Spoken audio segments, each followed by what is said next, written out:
Modern MCU, rather. Hello and welcome to Bounding Into Comics. My name is John Trent. I'm the founder and editor-in-chief at Bounding Into Comics, and I'm joined by my associate editor, Spencer Bakuli, our associate editor at Bounding Into Comics, Spencer Bakuli, and our co-host, Donald Edmonds. We would like to welcome you to the Black Pill stream. We've got a pretty big show. Talking about we're going to talk about Loki for sure. We're going to be talking about Star Wars, Mando, Slave One. I also saw this. Apparently, there's some new. I don't know if I closed it or not. I think I did. Oh no, it's still here. There's some new High Republic power. I haven't looked into it. I think they did. Yeah, they're trying to explain why Anakin was building 3PO in a comic. I don't know. It sounds stupid. This thing. Yeah. I hate it. We're going to talk about that. And then this?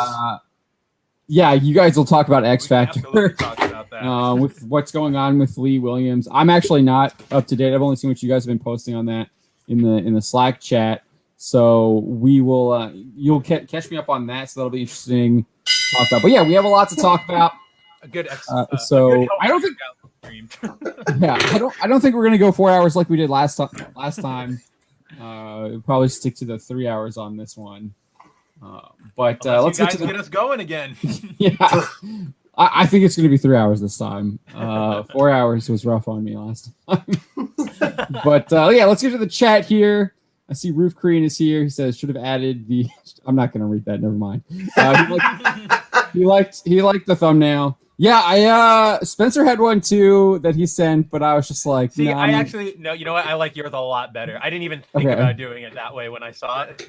Because when I saw it, I was like, oh, it's so dark. Am I going to replace Loki's head with the pill? You're not going to see anything. So I did the other one, and I saw this one, and I'm like, oh my gosh, I didn't even think of that. That's so good. Well, my original thought for it was that I was good, Loki's head gets replaced by the pill. That was my thought. But then I just dragged it over and I stuck it there, and I was like, "Oh, that looks good." That looks great. That looks fantastic. I'm gonna go with that, and then because then I did try and blow it up and have it take over Loki's head, and I was like, "No, that doesn't look good at all." And then my sister-in-law was watching me do it, and she's like, "No, you can't do that. That looks like an appendage. So don't do that. They're gonna flag you just on that." And I was like, "Well, we do stuff like this all the time." But no, I like this one because it's shoving it down his throat. Yep. Loki taking. It reminds me of. It almost makes it seem like he's in the stocks. Yeah, like he's in stocks. There's the apple or whatever. Yeah, he's in the stocks. He's got the apple, and he's also just taking the black pill because that's what he does in this episode. He just gets beaten down, he really does. just what they do to him is just absolutely horrendous and horrible. And that's the black pill at the other end. God. Yeah. But yeah, so yeah, that was the first where that was Roof Korean's comment there. He gave us a couple claps. So thank you, Roof Korean. I appreciate that. Mr. Anime 343, he says, "I am here." What's up? How's it going, Mr. Anime 343? Master of the TDS is probably no longer with us, but he did say not going to be able to stay, but wanted to stop in and show my support. Hey man, always good to see you. News source, yeah, it's good to see you. Thank you for stopping by. If you're still here, appreciate it. Or if you're watching it on replay, what's up? We hear you. Yep. Merkale, Emperor of Corruption, says, "Dang it, I'm not first." Yeah, Roof Korean beat you to it. That's probably because we didn't put it up early. Yeah. We put it up. We're probably ready, but late. Don is going to town with the belt. I mean, all the innuendos. It's our fault. I'm not even thinking about it. I only think about them once he hits the bell, and I'm just like, once a year. Damn, that's what the bell's for. Father Christopher Miller is probably extremely offended by the bell, but he says, "Hail chat, hail Father Christopher Miller, good to see you." I think I will actually be available for Saturday stream, so nice. Hopefully we're doing that this weekend. It's been a while since I've been able to do that. But Georgiana no longer has swim lessons, so I should be able to join for that. That should be good. Master of the TDS and then was waiting for us to join with the Jeopardy music to start, so we're a little bit late. Ravul Arvita is here. Hail Ravul. Thank you so much for the tips that you provide us. We really appriousate that in the Discord chat. Helps us keep track of what's happening in the anime world, because we do want to cover that stuff. But again, we're a small team, so it is really hard to cover everything, especially on days like today where I totally took forever to do that Loki review that's up on the channel right now. Oh man, it was just a heavy day of stuff. Like I took a while to do that. Like all the TSR Gary Gygax coverage, or Ernie Gygax. I took all day doing it. One of those days. Plus, a lot of us are working, so it's like. Yeah. Well, but with the Loki review, obviously it's a 20-minute review. I had to watch the show, but dude, I had to do like 4 takes on that one. It was so bad. There was one where like the mailman showed up and the dog just like starts barking, and then like I got up to try and calm him, and then when I came back, like usually I can like come back and just keep going, but like I totally lost where I was at, and so I just like restart it, and I was halfway through, and then when I restarted, I forgot to hit the freaking record button, so I finished that and then had to do it again, and so so you see how it adds up quickly. So just recording, I probably spent an hour. It just takes one false start to throw your entire rhythm off. So that sucked. But yeah, we do really appreciate those tips from you, Ruvul. Thank you so much for helping us out there. Same with Master of the TDS. He provides me with some stuff too. Yeah, appreciate all that. of you. I know we hear from a bunch of you guys in our tips a bunch, and it's always helpful. Seriously, guys, thank you. Yeah, really do appreciate that. Tahillim29 says, good to see you. Bounty in the comments. Good to see you too. Tahillim, was that the fly? Did he get you? Revenge of the Fly! Revenge of the Fly! He rigged my chair. He turned into a mosquito and got you. Oh man, now I'm gonna turn into like a weird symbiote monster. It's actually like the evolved form of an Animorph. The fly turned into a chair. The superpower now is that he can turn into inanimate objects. Awesome. Yeah. It's what's his name from Star Trek? Oh my gosh, what is his name? Odo. Yeah, Odo. Yeah, but he can. I guess, does he ever transform into like an animal or anything? I haven't seen any. He does. I can't remember. It's been a while. Where's Jorge? Probably too hard to do that one. At that time. Yeah. Roof Creating is saying, "Hey, Father Christopher Miller, how are things? I hope the Lord has blessed you with some AC. We have had a heat wave. Yeah, it's been really hot. I think it's been really hot most everywhere.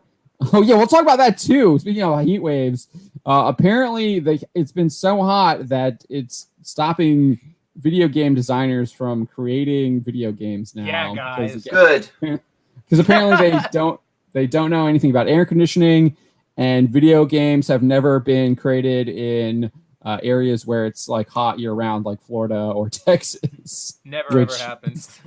Absolutely absurd, because Texas is like the second Silicon Valley. That's where they're all at. Keep in mind, they're complaining about this in Seattle, the home state of the Chaz. So these are probably like dudes with their soy lattes being like, "Oh my gosh, it's so hot, 92. Oh my gosh, how am I going to get this?" And about diversity and women power and you know, we don't need that game. My brain is frying. We don't need that game. Thanks. Yeah, no. YouTube Me says, good morning. Good morning, YouTube Me. Yeah, I was seeing a little bit of this. People are saying manga, especially the Western people, are saying manga and comics are one in the same. Yeah, I will. That dumbass that was talking about Seeley. that. Tim Seeley. I saw Tim Seeley doing it. So, like, I will say that, yeah, I do consider, like, obviously manga is a different genre than comics, but they are in the same, like, overall, like, comic book medium. But within that comic book medium, they are sequential art, right? Yeah. But within that medium, they are like different, and their category is different. You literally read them radically, like you read them differently. Like you read the images differently. You read them. The spine is on the other side. It's like the difference. Like what's that one movie you recommended to me a while ago, John? The documentary. Oh, I forget what it was. Like the Jordan. The Catholic kid documentary or movie or something about the Catholic kids. Kid. Oh, I forget. I have it. I watched it a while ago. Anyway, it's a really good movie. I'll get the name back and I'll tell you what it is, and you'll be like, oh yeah, of course. But it's just really super deep, like just really good movie. but it's not the same. That one wasn't even an innuendo. It doesn't matter. It doesn't matter if it's an innuendo. It's it really doesn't at this point. Don hits the bell if you can make it into an innuendo. That's where we're at now. Just like that movie and like Trolls World Tour, they're both movies, but they're nowhere close to, like, you can't really compare them aside from the fact that they are just movies. Yeah. Hey, no, exactly. Roof Green is like EFAP 48-hour pounding live stream. Absolutely not. Hell no. I got work, bro. Yeah. Luis Morales is here. Hello, Luis. Censoring is death to art, truth, profit, freedom, vision, expression, fun, and people. Censorship also costs both money and time to change stuff. Is it worth it? No. No. Waste. Never is. Yeah, I think on a surface level, I agree with you. But if you want to get into like a deeper level, I probably have a see. Yeah, I have a little bit of I probably have a little bit of a disagreement. But probably with that. Man, if you really want to like really dive into that, but I think what you're referring to here, I definitely agree with you. But on a more philosophical level, I might have a disagreement. Have a caveat. Yeah, jumped on me here. Man. Okay. Through all my movies to see if I can find it. Yeah, Mr. Anime saying manga is not related to Western comics. I'm going to disagree with that. Yeah, I'm going to disagree with that as well. My Hero Academia definitely finds inspiration from All Might is Superman. Like, just let's be real. So many Japanese superheroes take, like, all of us, like Super Sentai and Kamen Rider. That all comes from Western superheroes, from Superman, from Spider-Man. Like, so they're very deeply intertwined. Yes, but I mean, at the same time, they're obviously there are different cultures in the medium, obviously, but they are still very related, very close, very like connected. Yes, it is down to the approach that they are taking. The Western media is, slaughtering themselves trying to get a book out, and it's not happening for them. While manga, you can just throw it out there and people will buy it. And there's also a different cultural approach. What are you talking about, Don? Making new characters is extremely hard and difficult, and telling new stories is almost impossible because you're competing with all the older stuff. So that's why you have to like make sure the old stuff is removed from the bookshelves and your new stuff is put out there, even though no one wants to buy it. Despite Demon Slayer becoming like literally the highest grossing movie in Japan of all time. Well, I mean, I was just about to say, like, thank you for reminding me of that, because I actually was enjoying Chojin X, and then I remembered that that's a new thing and that those don't work at all. So I went back to reading Dragon Ball because that's the only thing that works. Dude, and they're literally still creating new Dragon Ball stories too. You can only read the Dragon Ball stories from the 80s. You cannot. Exactly. Moro, who is that? 90s. Who is Moro? He doesn't exist. Never exists. Beerus, get out of here. Yeah, ridiculous. That argument is just such trash. So bad.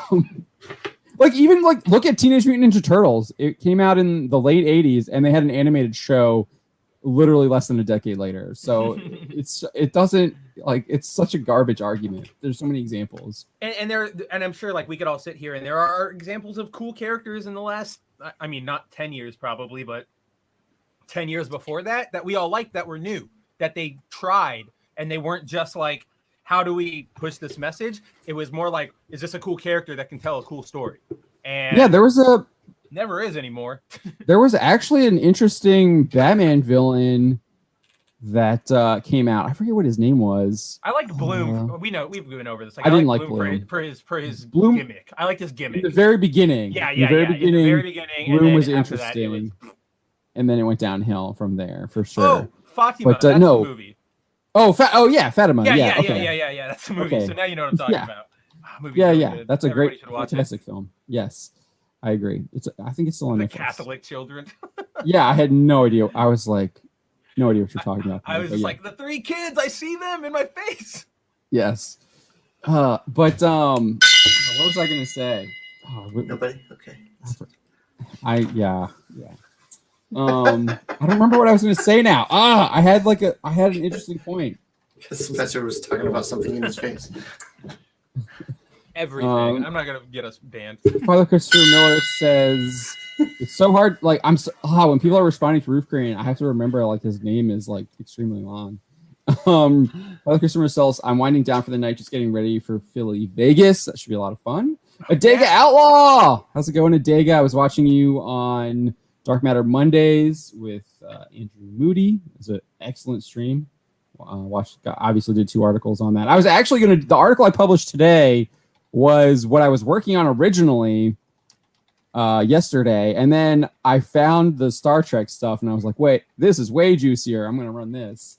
And then, I just had to put it all in the it's created a second article that would go up today. But yeah, no, Andrew made a lot of like interesting points. It was really interesting to say. And yeah, more people should watch Dark Matter. It's still available on it's still on Netflix. Last I checked. I think you can also get it I think you can get it on YouTube now. I think you can buy the episodes on YouTube as well. I think it's on Amazon. And then obviously Joe is working on a miniseries pitch to give us like maybe a 4th season, I believe. So I think there's 3 full seasons, if I remember correctly. It ended with the aliens coming through this like wormhole, and they were going to come and get them. Dude, it's really great. Dark Matter is fantastic. Highly recommend it. Luis is here saying Japanese comics are more specific, just like rock music is more separated from pop music. But that's ignoring like indie comics too, because you can also find that out there in the indie comic world. You're just looking at the big 2. Yeah, and even then, like if you look back on Marvel and DC's history, like it wasn't superhero comics weren't what dominated. Yeah. It used to be a lot of war comics. There used to be a lot of horror comics. Pulp. The detective. Pulp. That's exactly what I was about to say, Don. There were westerns. Westerns were huge. All-Star Westerns. That's right. The Western stories were huge. So there's a lot of different. I mean, comics have always had tons of different genres. Obviously, they started in the funny pages. The first comic was a collection of newspaper funnies. So just like, I mean, Japanese comics have plenty, like delve into a lot of different genres as well, much like Western comics. But Western superhero comics are just really bad compared to Japanese shonen. If you want to, like nowadays, the big stuff isn't like in Shonen Jump or in all the other various magazines I can list off. You have lots of different series that are either shonen, or they're like slice of life, or they're like romantic comedies.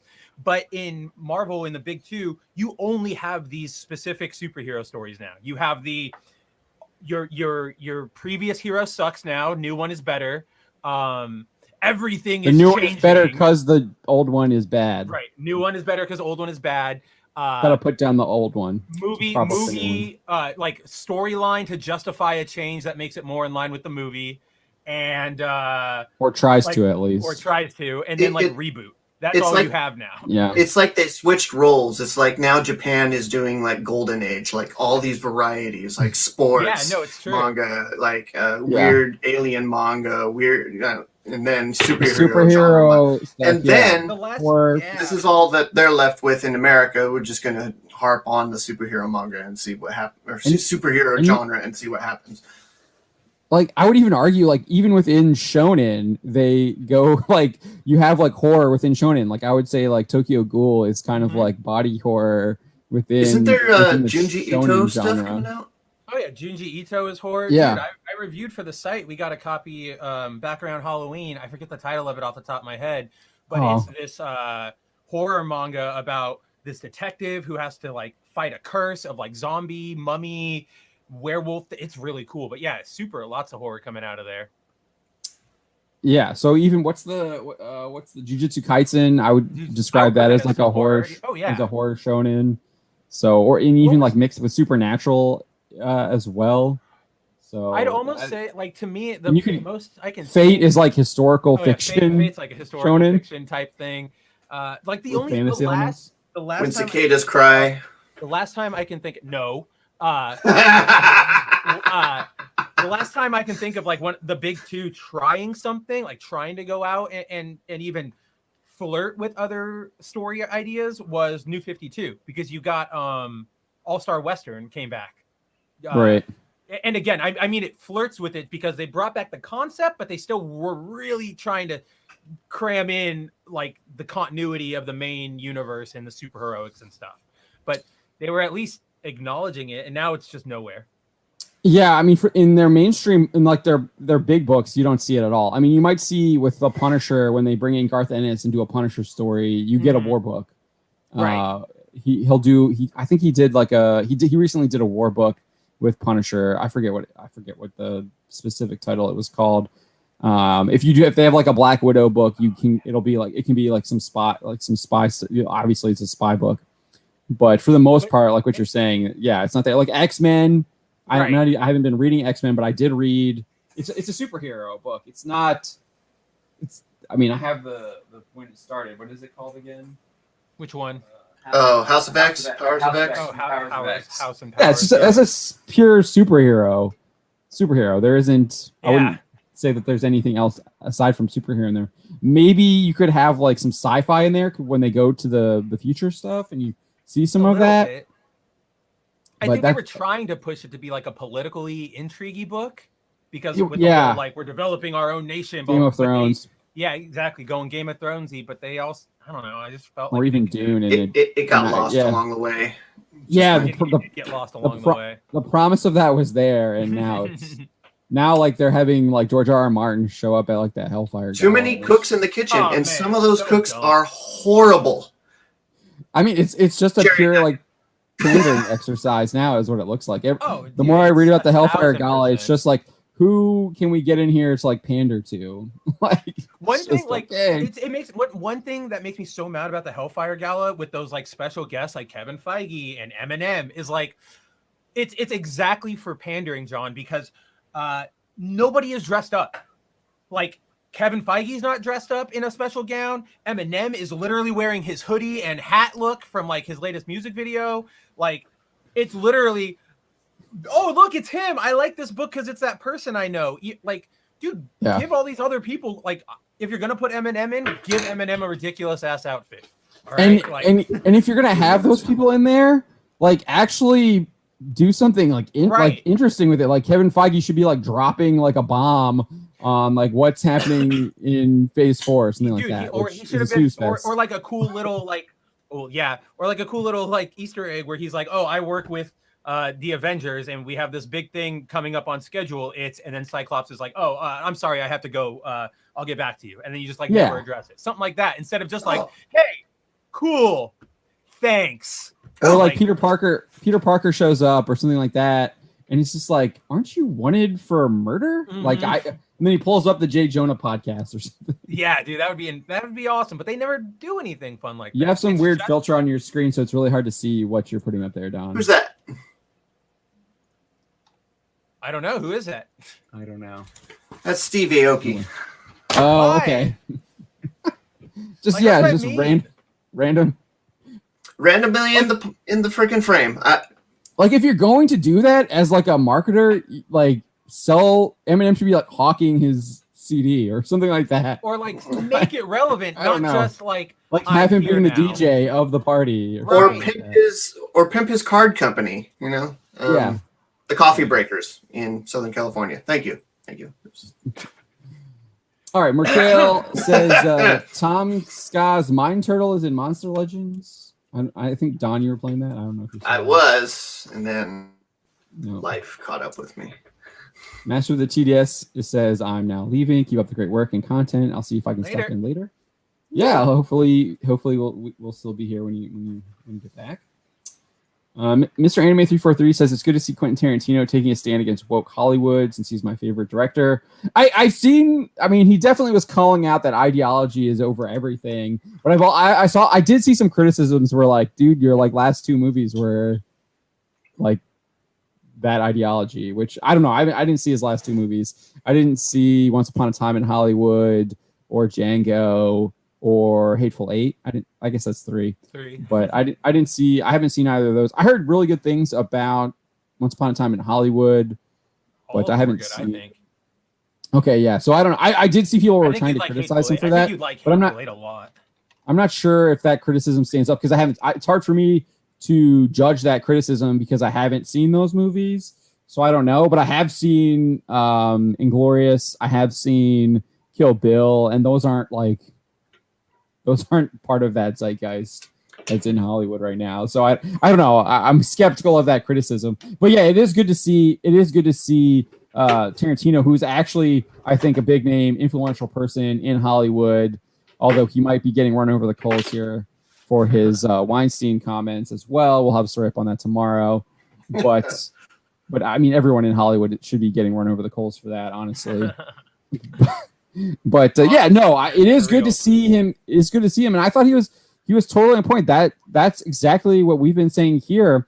These people put the ideology first. They put it above the art. They put it above the entertainment. Yeah. They put it above everything else. And when you do that, you sacrifice the art. You sacrifice the entertainment. You sacrifice the beauty. And what I found was really interesting is you even sacrifice the good. So like Tarantino was making a moral statement too, saying that the ideology is greater than good. And if that's the case, then that ideology is obviously bad, right? If it's trumping good.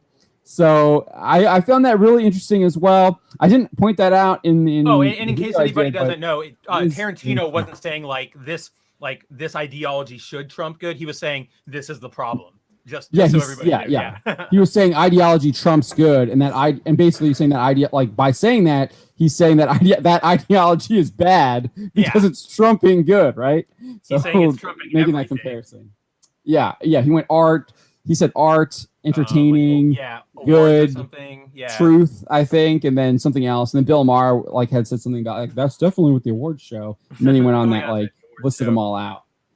He was very careful the way he spoke, though. He was very careful, when he found that word. He was really looking for that word ideology, and made sure to point that's the word that he wanted to use. Well, he stopped and thought about it for a little bit. He has to watch himself because he knows how mainstream media is. They always try to catch him out in their interviews with him. But I think he knows that he's a little practiced in that. Yeah, I also think that Tarantino is just I'm making one more movie and I'm retiring. Yeah, I think it's more of a thing where he's one of the biggest guys in Hollywood. I think it's more of a thing where he wants to be so specific, where it's if I say politics, everybody's going to get on me and say, you don't hold this politics, it's bad, or if you don't think this way, it's bad, and I'm going to kick you off the stream, I swear. That's what I think is going on there. Yeah. Oh, well, he's also not in Hollywood anymore. He lives in, I think he lives in Tel Aviv now, in Israel. Oh, does he really? Of course, there we go. That was not what I was expecting to hear. I was expecting Texas. Yeah, he moved to Tel Aviv, and he was living there all through COVID. So he doesn't he doesn't live in LA anymore. Wow, that's funny. I had no idea. That's great. Father Christopher Miller says, I wasn't sure if I was going with the 4th, but knowing it'll be available. Yes, that's first Saturday. So yes, really looking forward to that. Oh my gosh, so you're totally living in Tel Aviv. Wow. Yeah. YouTube Me says, I started watching episode 1 of Loki last night after a full day of children's shows and music. I found the visual style of Blue Blues far more subtle and artistic than yes. Thank you. I've been saying this for 4 episodes now, and the graphics are absolutely trash. And everyone is like, oh my gosh, the cinematography is amazing. The CGI looks really good. Look at that planet. It's so cool. And I'm just like, no.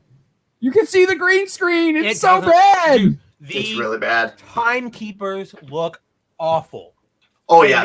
That was I know that they're supposed to... I mean, if you're here, you're probably going to know we're going to talk spoilers. So, spoiler alert.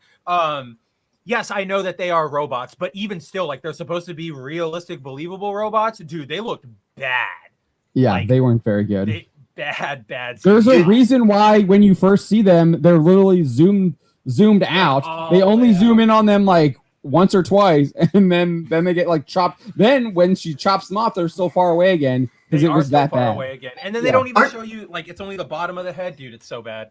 Don't they have contracts with Jim Henson or something with the Creature Company and just, hey guys, we need 3 lizard things. Dude, it doesn't even matter if you have a contract with them. You are freaking Disney. I know we all. This is Marvel Studios, right? We all rag a lot, but I don't think anybody can really deny that. Like, Endgame looked incredible visually. It was very impressive. Like Ragnarok looks as much as like I didn't like Ragnarok story. Like the visuals were fantastic. Like Korg looks great. Mm-hmm. All of those like alien creatures look great because it's Kirby style, pretty much. Yes, so but it looks great. It still looks great, and it's well done. The quality is high. And we get, I don't even Inhumans. This might be worse than Inhumans. It's bad. It's very bad. Yeah, it's very bad. Like people are like, look at that cool purple planet, and I'm just like, dude, this looks like. It literally reminded me of The Little Mermaid when Sebastian sings "Kiss the Girl" and the moon is there, and it's the two. They're on the boat. The moon is there. Like, this is what is going on here? Like that whole point of that scene is like they're in a Doom timeline, right? So they're like watching it. It looked exactly, John, and Dawn. I don't know if Dawn was here when we were talking about it, but it looked exactly like that scene I like from Pompeii. Like it looked like they just took that CG and purpled it.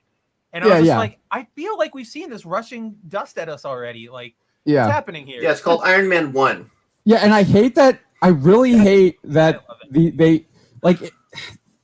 there's meteors like falling down, and they're just like, let me just sit here on this rock, and because they're not going to hit me, so I'm just going to sit here and like look up into the mysterious into it, and that to me, like that, it totally defeats the purpose of them running away from the meteors to get to the mine shack in episode 3. But then again, after they left the mine shack, there were still meteors falling and they weren't having to like run away. But this is supposed to be after that, where the freaking moon has gotten closer and there's like huge chunks coming down and should be plummeting down. And what's also weird is you have all of these like these meteors just going pew, pew, pew, pew. And then you have these huge chunks that are just like floating in the atmosphere. All right, Don, that didn't even make sense. That needs to end. I usually have huge chunks floating in the atmosphere too. Anyway, you should go to the doctor. But you know what I'm saying? Like, why are the like? It didn't make sense. They were just trying. It was literally done just so they could set that romantic mood.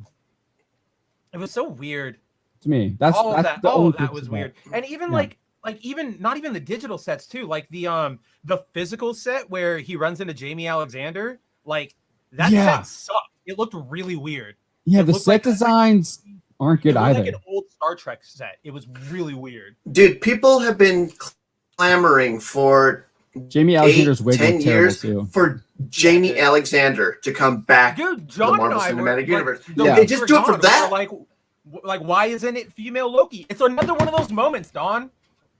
Sorry, it's another one of the freaking Ralph Boner moments where it's like, oh, here's the thing you all know from the comics, and hey, like wink, wink, but guess what? It's not, and you're dumb for thinking that could have been a possibility. Like, it's the insulting thing that Marvel does, and I hate it. Yeah, they teased it. Thing literally, Sif literally just shows up in that. I forget what she says to Loki, but like she runs into him, punches him, and then like the dialogue changes too. And, like goes back. Yeah. Which is weird too, because it's like they tried to explain it like it was a time loop, like it was supposed to be like the time loop that Doctor Strange got in with Dormammu, where it's literally repeating, but she would like it would change, and her response would change based on whatever like Loki's groveling was at that specific time, and her wig looked terrible. It looked really bad.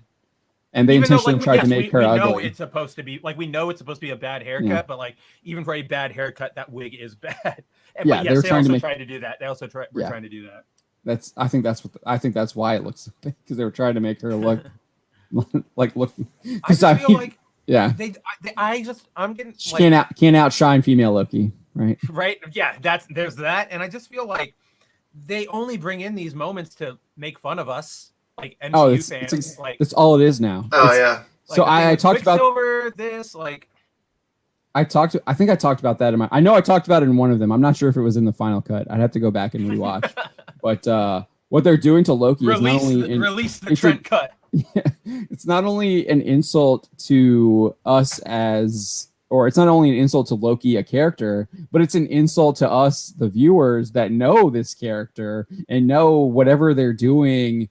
Whatever we're seeing on this screen is like not him. Remember, this is the Loki who almost defeated the Avengers led an alien invasion, was a would-be conqueror of Earth, made a deal with Thanos to get the Mind Stone, had in possession an Infinity Stone, and now he's literally groveling at the foot of a mirage of like Sith.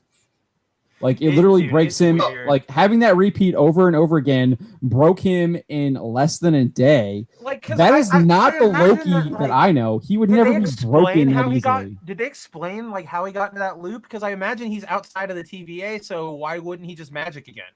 I'm assuming that magic. I don't know.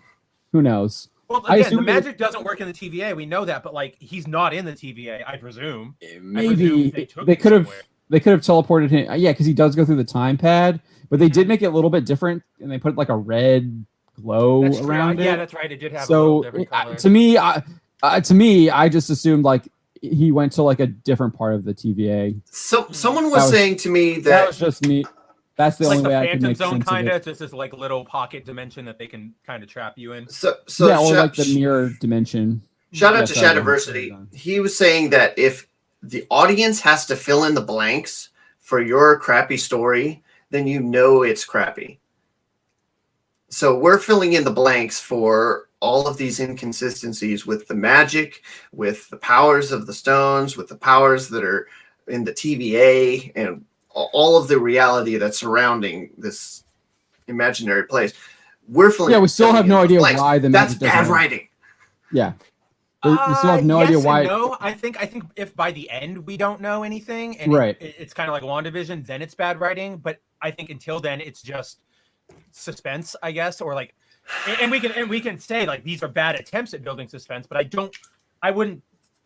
can't make that. I wouldn't be okay making that judgment until everything was over. Because we are 2 for 3. Explains everything. We're 2 for 3 on bad writing. So I'm not saying you're not warranted in thinking like in taking these odds. I'm just saying I'm not going to take them.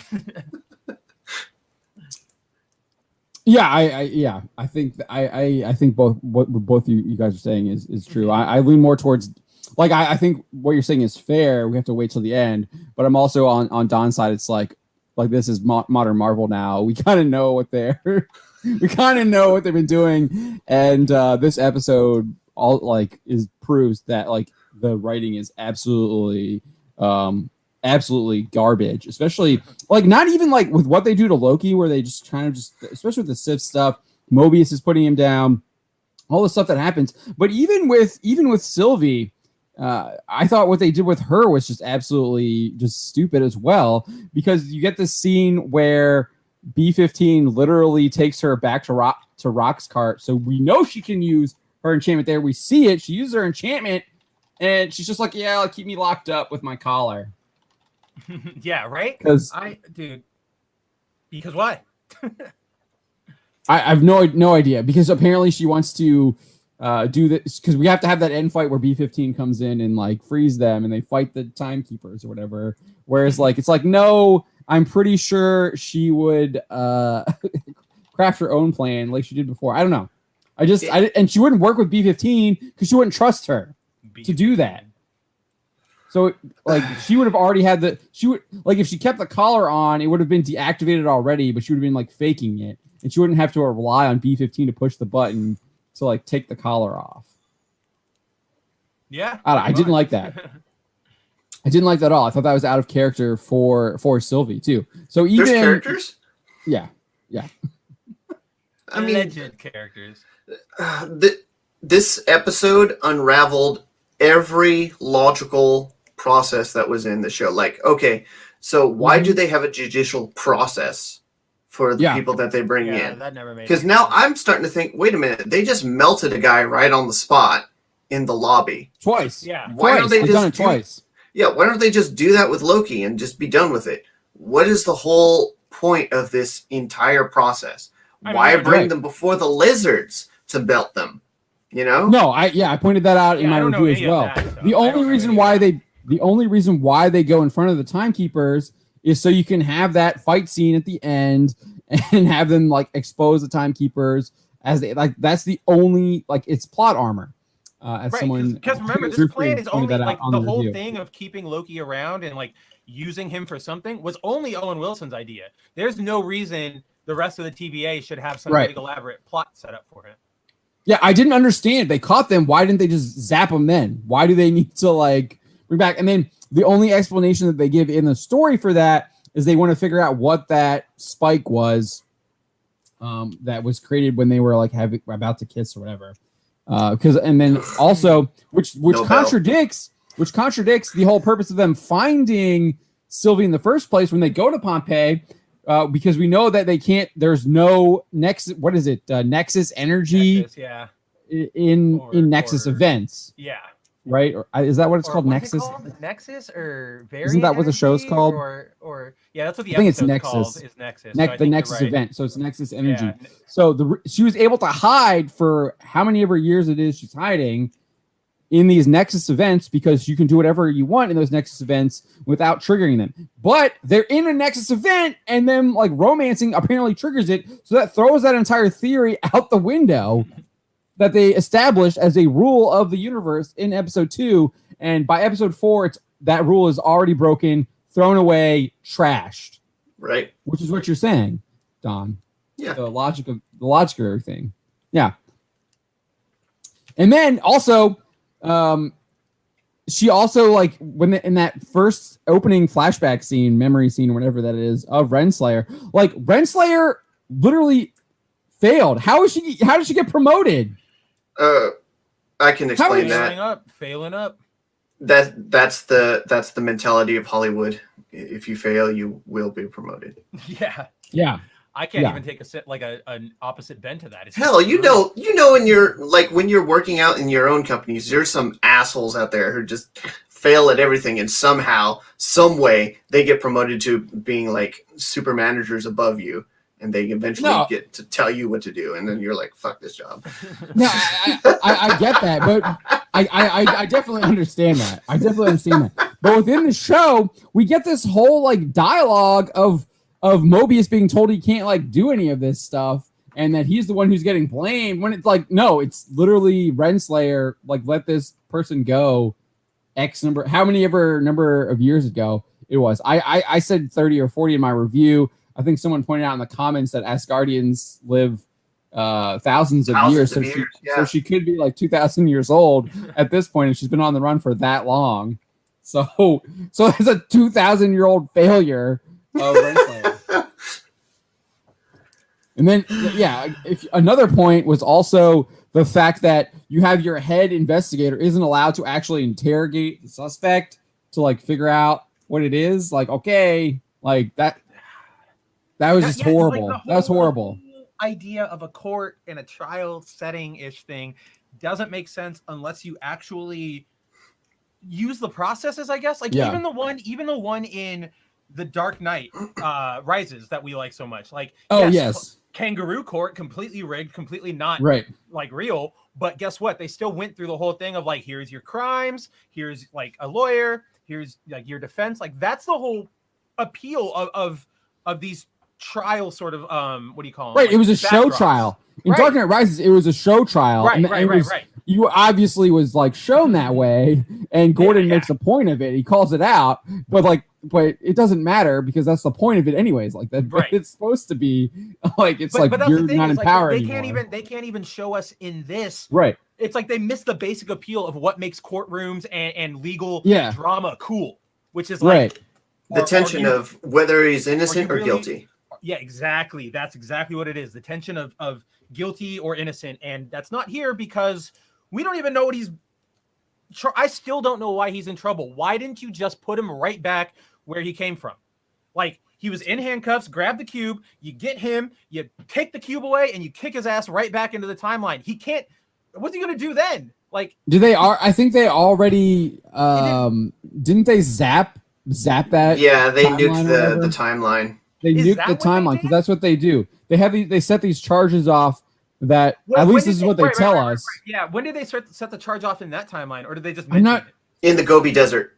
In the Gobi Desert, I think they set it off. Or if not, we've seen them do it at other places. The assumption is that they did it there. They just did it off screen. Right. I set it off. hear It definitely set it off in this episode at the beginning because that you see it like take out the ship. Yeah, like I knew that was a thing they were doing because that was the whole point of like Sylvie's bombs from Roxcorp and stuff. But I just must have missed when they talked about that timeline. which you're bringing up the bombs. That problem was apparently solved off screen as well. Yeah, seriously, what the heck? Like nobody cares about that anymore. Yeah, it's all over. of these timelines just start diverging. They all went back somehow. Yeah, apparently they all succeeded. They succeeded in stopping it all. All those TVA agents that went through were able to left of this detonate them. Damn it. So yeah, so there's like huge issues with the logic of the show, with the rules of the show that they set up, and then that they're literally contradicting them within the episode, and just 1 and 2 episodes ago that they had said. I mean, to me, all of the exposition that they've given us is just absolutely completely useless. Just cut it off. You don't even need to watch it. You don't need to watch it because they go against it. You really could have cut this all down to 2 episodes. You have episode 1, which is Loki escapes. He gets the setup. You got to work with the TVA. And you give him his mission there. Like at the end stinger is like, well, why am I here? And it's like to catch her. Who's her? Well, you. And then it's like, over his shoulder, it's like the hologram or whatever. Boom. Episode 2, you have him going on the hunt, and we get the things like the Roxcorp, the everything, and then it ends with this shot of the multiverse, and now we can have real fun. We can do what we came here to do, not whatever else it is we're doing here. I do want to point out too, another thing is this episode reveals that Renslayer knew the variant was a female. So oh yeah, it's true. So she was keeping that for Mobius because they had no idea that it was a female Loki. So like it's just it's so bad. It's so bad. Yeah, it's not. It's better than Falcon and Winter Soldier, but that's not saying a lot. At least I know a low bar.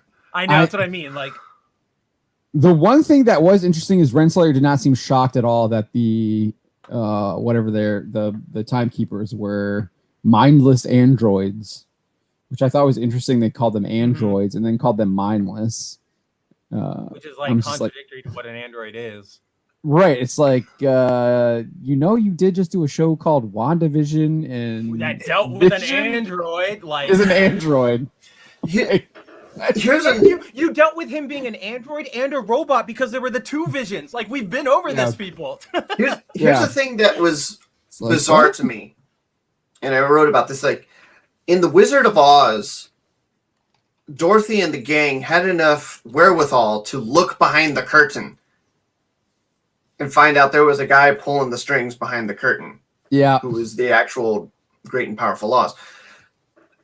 These guys, these 2 dumb Lokis, were just freaking out for like a good 5 minutes, allowing both Renslayer and whoever else that they knocked out to get back up and regain their wits. And they're freaking out about this thing that they found out about the stupid robots. They should have been taking that time to be like, okay, let's investigate further. Let's follow the wires. Let's see where this leads to, and find the big boss. That's the moment, exactly what you're talking about, Don, where you realize, like, oh, this game has much different rules than how we've been playing it. So let's break them all because none of it, like, this is all fake. Like, it's exactly the Oz thing, and it was so weird. Like, these are 2 tricksters, like the gods of tricksters. Why are you so taken aback by the fact that these dudes are robots? If anything, I imagine Loki would have been like, huh. Not bad. Like, you know what? Like, real recognize real. With that, knives. Like, that's what I would have expected. Not this. Like, no, oh my god, what do we do now? It's not Loki. And no, the whole by logic, it's not Sylvie. None of these characters are who they should be, or that we know them to be. Which is these aren't. Can you like Loki literally manipulated Thor into trying to start a war with like Jotunheim. He interrupted Thor's ascension to king in the first Thor movie. He comes up with these interesting creative plots, and here he literally has nothing interesting, nothing creative, and he's shown to be a complete and utter idiot. Yeah, like if you wanted to make this sort of like let's show Loki up against a challenge where he's actually worried, you have to make it like against other gods or other cosmic. You can't just have this random weird TVA thing. It just doesn't work because they're not scary outside of their special zone. Right. Outside of I know there's like lots of complaints about the Thor the Dark World, but I think that's probably one of like Loki's masterful deceptions where he fakes his death and then he becomes he takes on Odin. Fantastic there. Like he literally became the king of Asgard in that I mean, in a simple I feel stroke. like the entire movie was set up or like the entire thing happened just because they wanted to establish that plot point, and that's why it was so cool and like well done. And then they Zack Snyder the rest of it. Right. We want this. Okay. We'll make it up as we go. All right. We got Ellie Yap Pearson. Good morning. Have you in the background while I work. Good morning, Ellie. Appreciate you joining us. Good morning. Culture. Restrogam says when the sole purpose of the show, according to the writer, is to make it clear to the audience what Loki prefers to bang. It tells me all I need to know about the show, and I won't need to watch. No, you're not missing anything, Restrogam. And she did indeed say that. Kate Herron. So Kate Herron. It's very important. Right? Oh yeah. Very important. I was reading. There was again, just like I've said with the other shows, like watch a clip show of like the fights, and then watch like if that. I only say that for Falcon and the Winter Soldier because some of those scenes were cool, like visually cool. But aside from that, you just really got to watch like the post-credit scene for each series. See Wanda flipping through the Darkholm. See Falcon being. Oh, what the hell even was the post? Was it just the boat? I don't even remember what the post credits was on that. But yeah, nothing ever happens in these shows. They're nothing. They get new suits. That's it. And not even in cool ways, except for Walker. Yeah. Walker's is cool. I just really like Walker. Sean the Movie Man 71 is here. How's it going, Sean the Movie Man? Appreciate you joining us. Ooh, my chat must be weird. I'm way behind. Oh, okay. Yeah, Father Christopher Miller was asking about Fatima too. He didn't know what he was talking Yeah, about. he got it. Oh man, you're way behind, John. Wow. Yeah. Yeah. He's not current with it. He stays where we left off. It just totally jumped on me. So okay.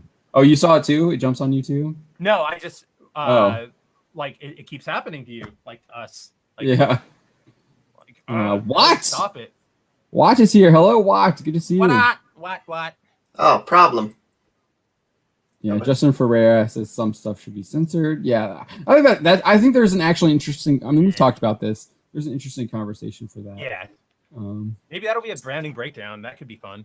There's a line that you cross, just. Mr. Anime 343 says I'm working on a very dark magical girl series, and the protagonist is an androgynous dude who becomes a magical girl after saving a magical fox. Sounds anime. I'm in. Yeah. Yeah. Sounds really crazy. Sounds about right. Right? Roof Green's asking if I ever talked to Tarantino. I should ask him how much ownership and control does he have on his own films. Mel Brooks was too old to defend himself over trigger warnings. That's so... I would say Tarantino probably has quite a bit of control because I think he does his own films. He's making his own IP. He's not beholden to a studio for the most part. And but, I would say Tarantino wouldn't talk to us. That's. I mean, if there was anyone that was going to talk to us, it might be him. Who knows? It might be him. Yeah, that's actually a very valid point. And people say that I do look like him, so I wouldn't. Icebreaker. I wouldn't interview him though. I'd just be like, dude, just talk. Freaking. Yeah, it's just like ask one question and then let him talk for like 20 minutes. Yeah, that's all. Justin Ferrer says, watch the Demon Slayer movie. It was pretty good. Helen is touting Vinland Saga. Yes, Vinland Saga. Yes, finally. I like Vinland Saga as well. Yeah, I feel like Tarantino's got to have like ownership over everything. Yeah, Japan. Yeah, Luis is talking about the different art styles and then influences with U.S. cartoons. I haven't watched Black Butler. Is it any good, Dylan? I've heard it's good. I haven't watched it A seinen anime, right? Yeah, I haven't watched it. I've watched Clover. Black Clover. Yeah, I've watched some of Black Clover too. I started Black Cat. Black Clover seems very British to me. It sounds British. I always feel like it's a British show when I hear the name. It's like Fairy Tale, but a little darker. But a little more British.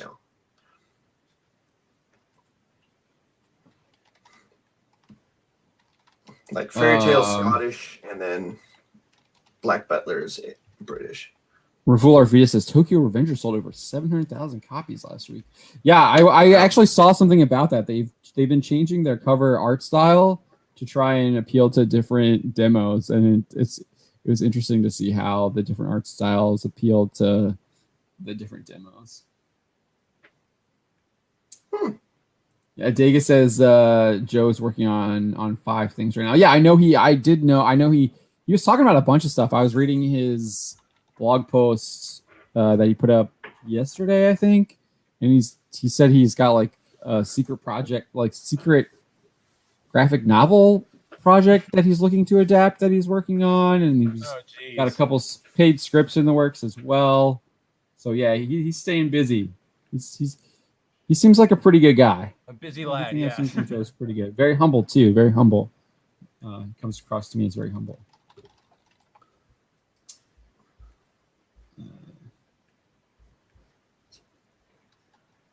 Ultra Casino says my chair keeps getting lower. Yes. Does it? Or your camera needs to get adjusted. Oh, Mine keeps breaking. It's because my camera. I know why. You shouldn't be able to see the top. You shouldn't be able to see my winter hat there. No, it's because we moved the camera and I didn't fix. That's my fault. I didn't adjust the camera because we were streaming with my cousins who are Georgiana's godparents, and we were like showing them Georgiana and stuff. So yeah, that's why. It's not the chair. It's the it's the camera. The camera's up higher. Vintage says maybe I'm getting further away. He's slowly going over the horizon into, I don't know, Marvel land. Soon he will only watch Marvel television shows. Miss Bunny with a keyboard is here. Bunny! He says, people love my hotel. I have a new one. What if I tell everyone how my hotel is garbage and they'll go to my new one? Why isn't anyone going to either hotel? That's pretty much Marvel, what Marvel's doing. And you just have people going, man, remember that, like when we used to take vacations in the 90s to that hotel? So sick. You want to go back sometime? Absolutely not. Have you seen it lately? Like, no. Yeah. Yeah, Junji Ito. I'm saying I just totally butchered his name. Junji Ito is bringing out Lighthouse. Yeah, I saw that. I think Viz is going to publish that. That was a good movie. Viz is publishing that one.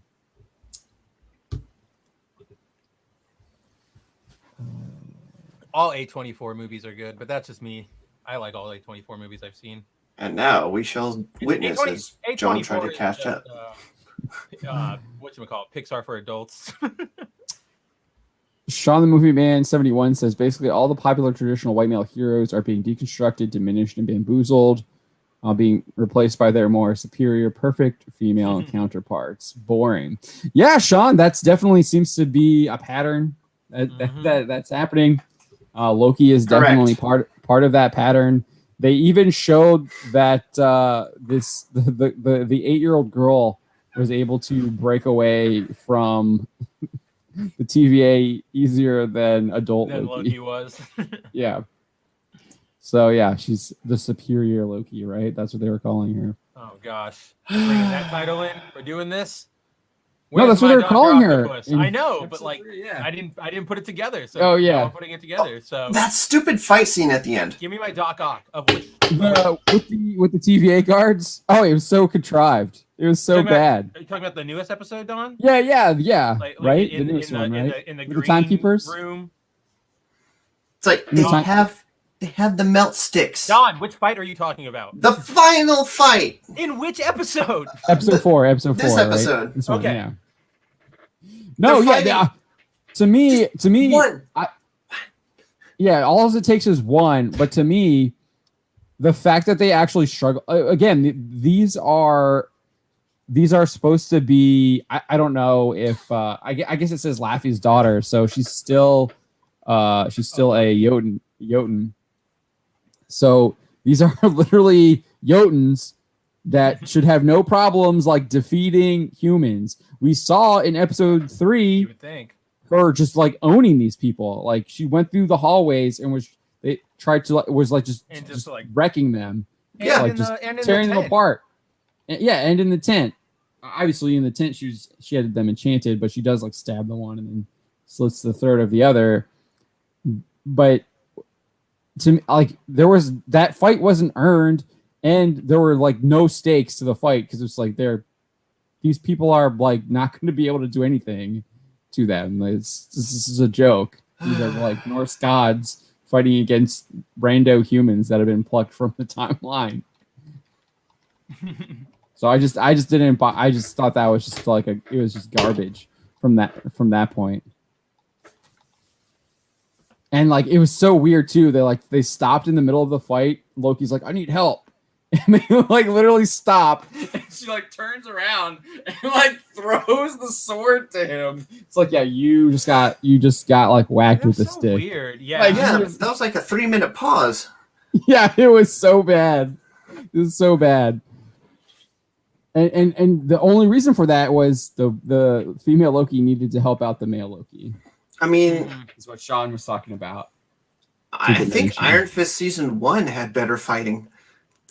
No, I've said that. I've said that in my episode 3 review. That the Iron Fist season 1 fight choreography is better than the Loki fight choreography that we've seen so far because it's been terrible. The fight especially in the end of episode 3, where they're just running through those guards and just like. These are the guys that literally were on the train, tossed them out the train, like manhandle them. Now he's pushing them. It's because there's no real like gimmick to Loki fighting. He literally just slashes. Like you got Spider-Man, super agile. Iron Man's got his suit. Cap's got his shield. Hawkeye bows. Ant-Man shrinks. So on and so forth. Loki pokes. Uses deception. Right, he uses deception. Yes. He's not a brawler. We've seen. Yes, we have seen him fight, but it is never like. The focus of that moment, like is it he's Ragnarok not Thor where he's fighting with Thor like back to back. Yeah, Ragnarok. He's fighting with Thor. He has 2 blades, right? And he's actually like he uses his helmet too, and he's actually holding his own. Sick helmet. Loki fights the Jotuns in the first Thor. The Jokers in Jotunheim, and then he also goes pretty hard against Thor on the Rainbow Bridge. Thor has to go all out to defeat him. He's actually beating Thor when he does his duplication Shin no Jutsu. Yeah. And Thor has to like summon the lightning to expose him because he was just getting destroyed by the duplication magic. And then he puts the hammer on him after he like knocks him around. So cool. But yeah, no, Loki is a fearsome fighter, and we're not seeing that at all. Especially like Ragnarok, we saw him fighting on the Rainbow Bridge again. Yeah, back to back. So horrible. I see Max Santiago is here as well. Chat's talking about the Promised Neverland.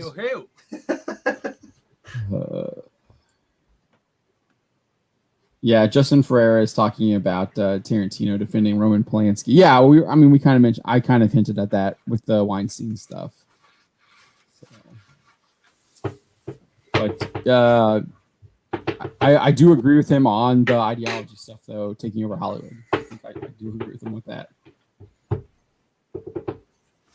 Jay Lee is here. He says, "Hail all."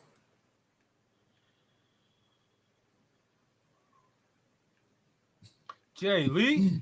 Yeah, Bunny with a keyboard says a lot about Hollywood when the guy who made Kill Bill gets attacked for not having enough female characters. Yeah. Dude, the guy who made wow, what the frick is that other movie I'm thinking of? Like Pulp Fiction's got a really strong. Yeah, he made Pulp lead, Fiction like, too. Yeah, like dumb.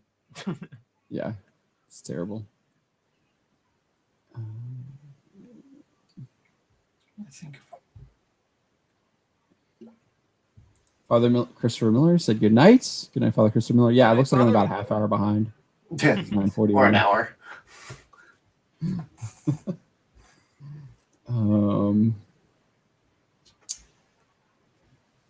Chris Neville is talking about the timekeepers. He's calling them budget. Yeah, they're budget timekeepers. Yeah, they're terrible. Terrible. Oh, not only were the designs bad, The but timekeepers are budget timekeepers. no, he's saying they're cheap. They're like cheap, like budget. Oh, their budget. Oh, gotcha. The way the design. Remember we were talking about how Yeah, yeah. they look Well, just terrible. the way you said it, it confused me, but I get it. I'm Oh, yeah. But no, so back to that. When the first one I could understand. The second one I had no idea what he's saying. Could not understand it at all. Oh, I don't even remember. Yeah. I had to like It was replay. weird. I had to back it up, rewind it, back it up, hear it again. Couldn't hear. Turned the closed caption on to figure out like what in the world it was saying. Was there dialogue? Mixing? The audio mixing was just really bad because they obviously used some kind of like voice thing, Modulator, or they overlaid weird thing. They used a voice modulator or overlaid multiple voices, and had no idea what he was saying. It was absolutely horrible. And I'm sure they're going to try and Game of Thrones it and be like, "Oh, you just don't have your like audio on your TV set up, bro." And it's like, no, your audio is bad.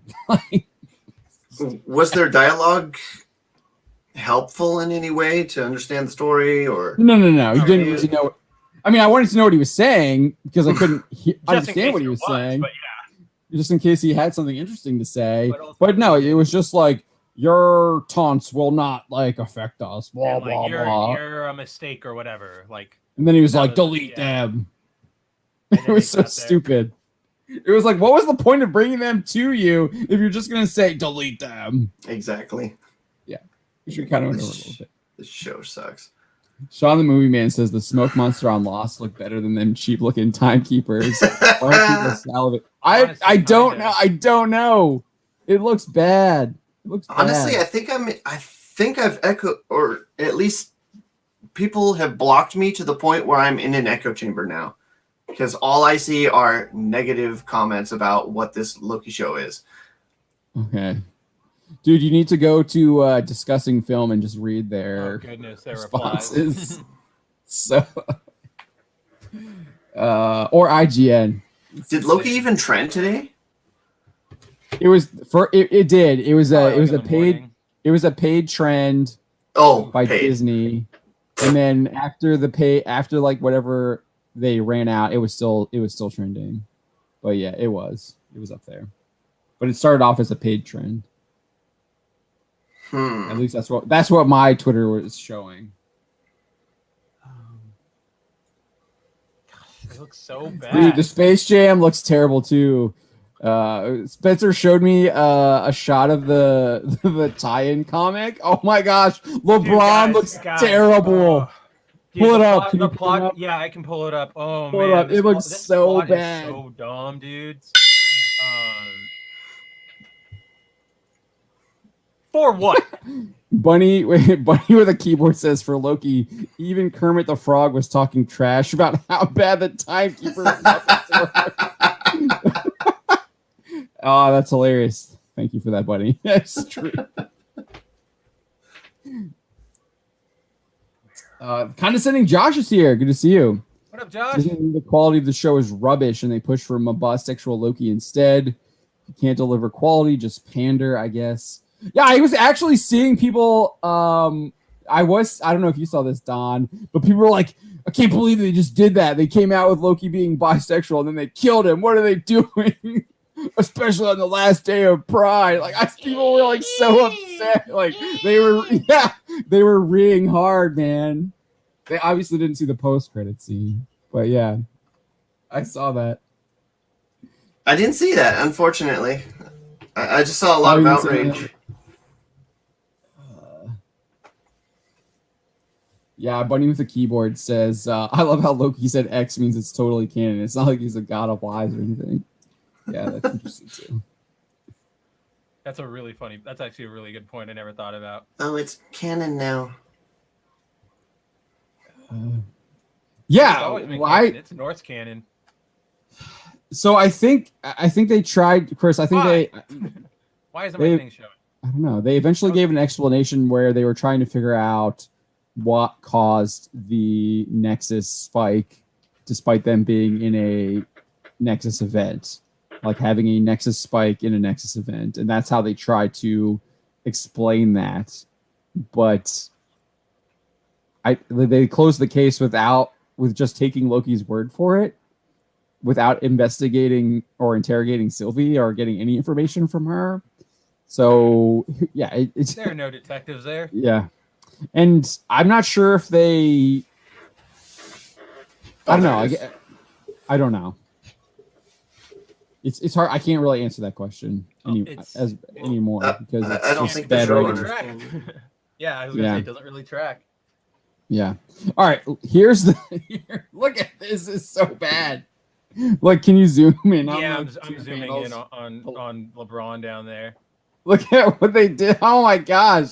So he looks so bad. So like I picked up I read the Time comic because I was like, obviously it's just gonna spoil the movie and I want to see what this train wreck's like. So essentially, here's the plot of the movie.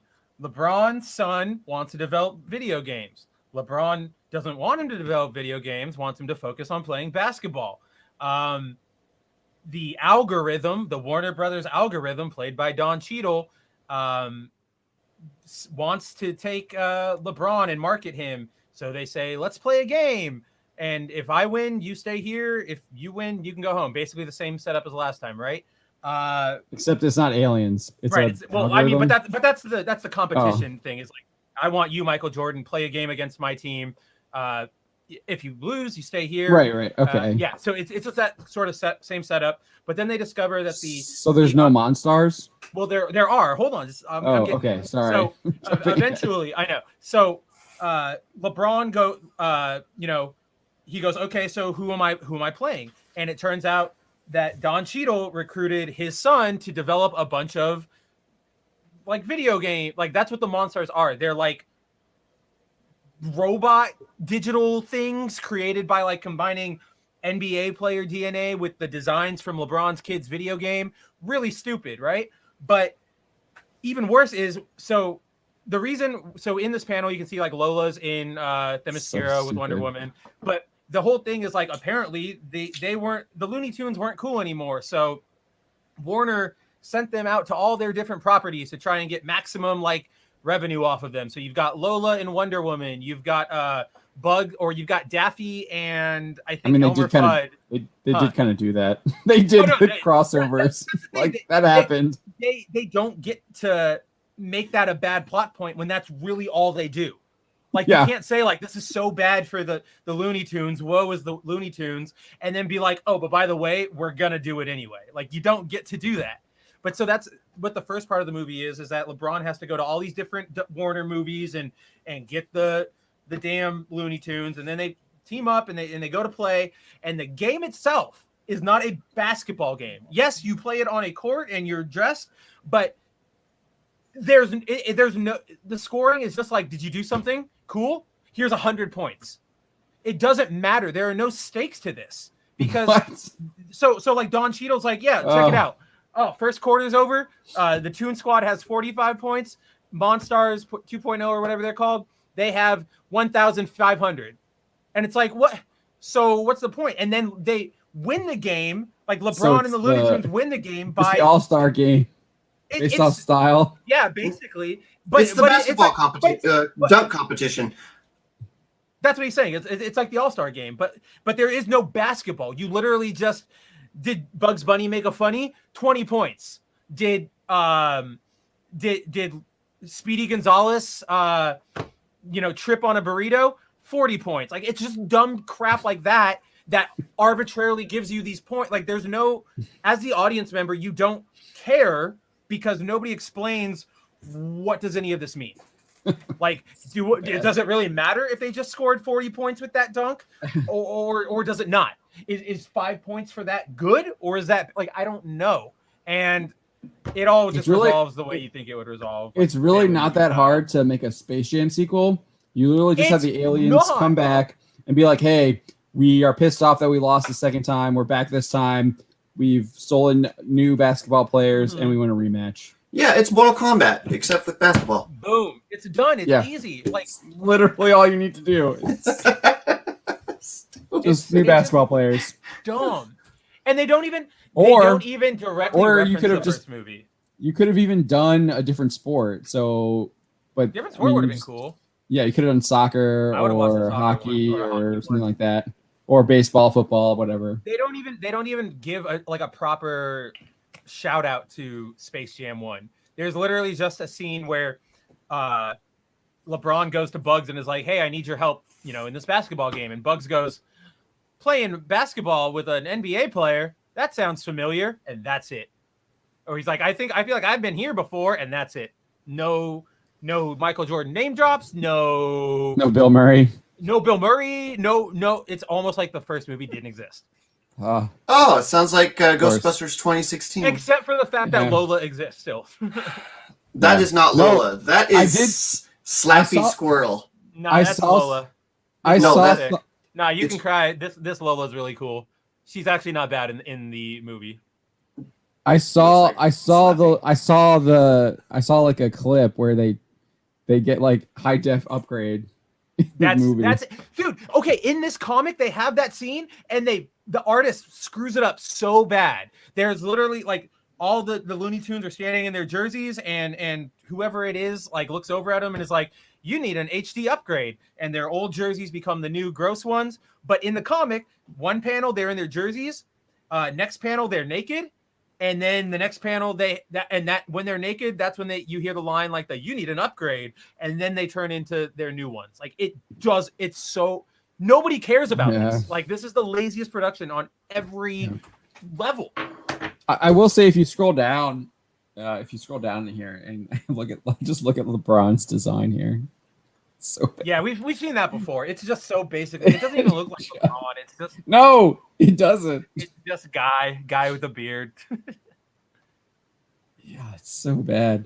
But I do like the joke here because with Bugs because that's something he would do. I've seen that before. I feel like I've seen that before. So I love the Bugs. joke is good, but see the LeBron's design in this is really bad. But that's Space Jam. I hope everybody enjoys when you see it. They should have done football, and it's Tom Brady leading the Looney Tunes. Dude, that would have been cool. Just and they've stolen like Peyton Manning. They've stolen like Peyton Manning. Instead of like they just steal a bunch of random players this time around. They even steal WNBA players this time around. So I saw that. Yeah, gotta have that quota. Gotta have that quota. Gotta have that. Reason that you can pump out the clickbait article in 2 years. Why aren't the WNBA being paid the same as the NBA? They do all the same things. And it's like, do they? Yeah. All right. Buddy with the keyboard is actually giving an answer to Chris is because they want to capture the variants and make them work at the TVA. There was one thing like that was like, no. I think no. That's what his reason. Gotcha. That's Bunny trying to get a reason. That's Bunny's reason.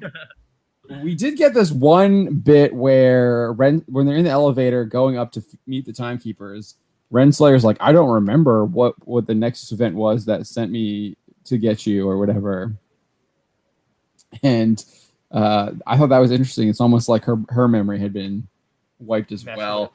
But that was the only purpose of that scene was to make sure that like she's not in on whatever's going on. That's all anything ever is anymore. It's just like, what's the point of this scene? One thing. Can we add anything else? Do you want to flesh anything out? Maybe drop a good bit of dialogue here that kind of, alludes to things later on. No, I just want to establish this one fact. That's it. That's all the scene is going to do. It's like, cool. Sean the Movie Man says, the repeated message of Loki is Loki apologizing for being a man. Female Loki being told she's amazing, while Loki gets beaten up by regular humans and shown as being dumb. Yeah, pretty much. At that moment, Loki's plot armor was too thick to use magic. I'm not sure which part that was, but yeah, it sounds right. I guess that's when Don was calling out Shadversity. Shadiversity. I don't know how you say that name. Shadiversity. Yeah, when we're talking about how they fill in the plot holes. Right, yeah. Yeah. Sean the Movie Man says you're giving the Loki writers too much credit, Spencer, to have this master plan. That's when you and Dom were disagreeing. Okay. Yeah. I think you just. I think Spencer. I don't think. I might be talking. I might be trying to put words in Spencer's mouth here, but I don't think Spencer was saying that he doesn't think that's going to happen. He just is going to be like, I'll wait to see. Yeah, that's exactly what I was not giving them any credit. I don't expect any great payoff. I'm not ready to say that's going to happen until it happens. Right.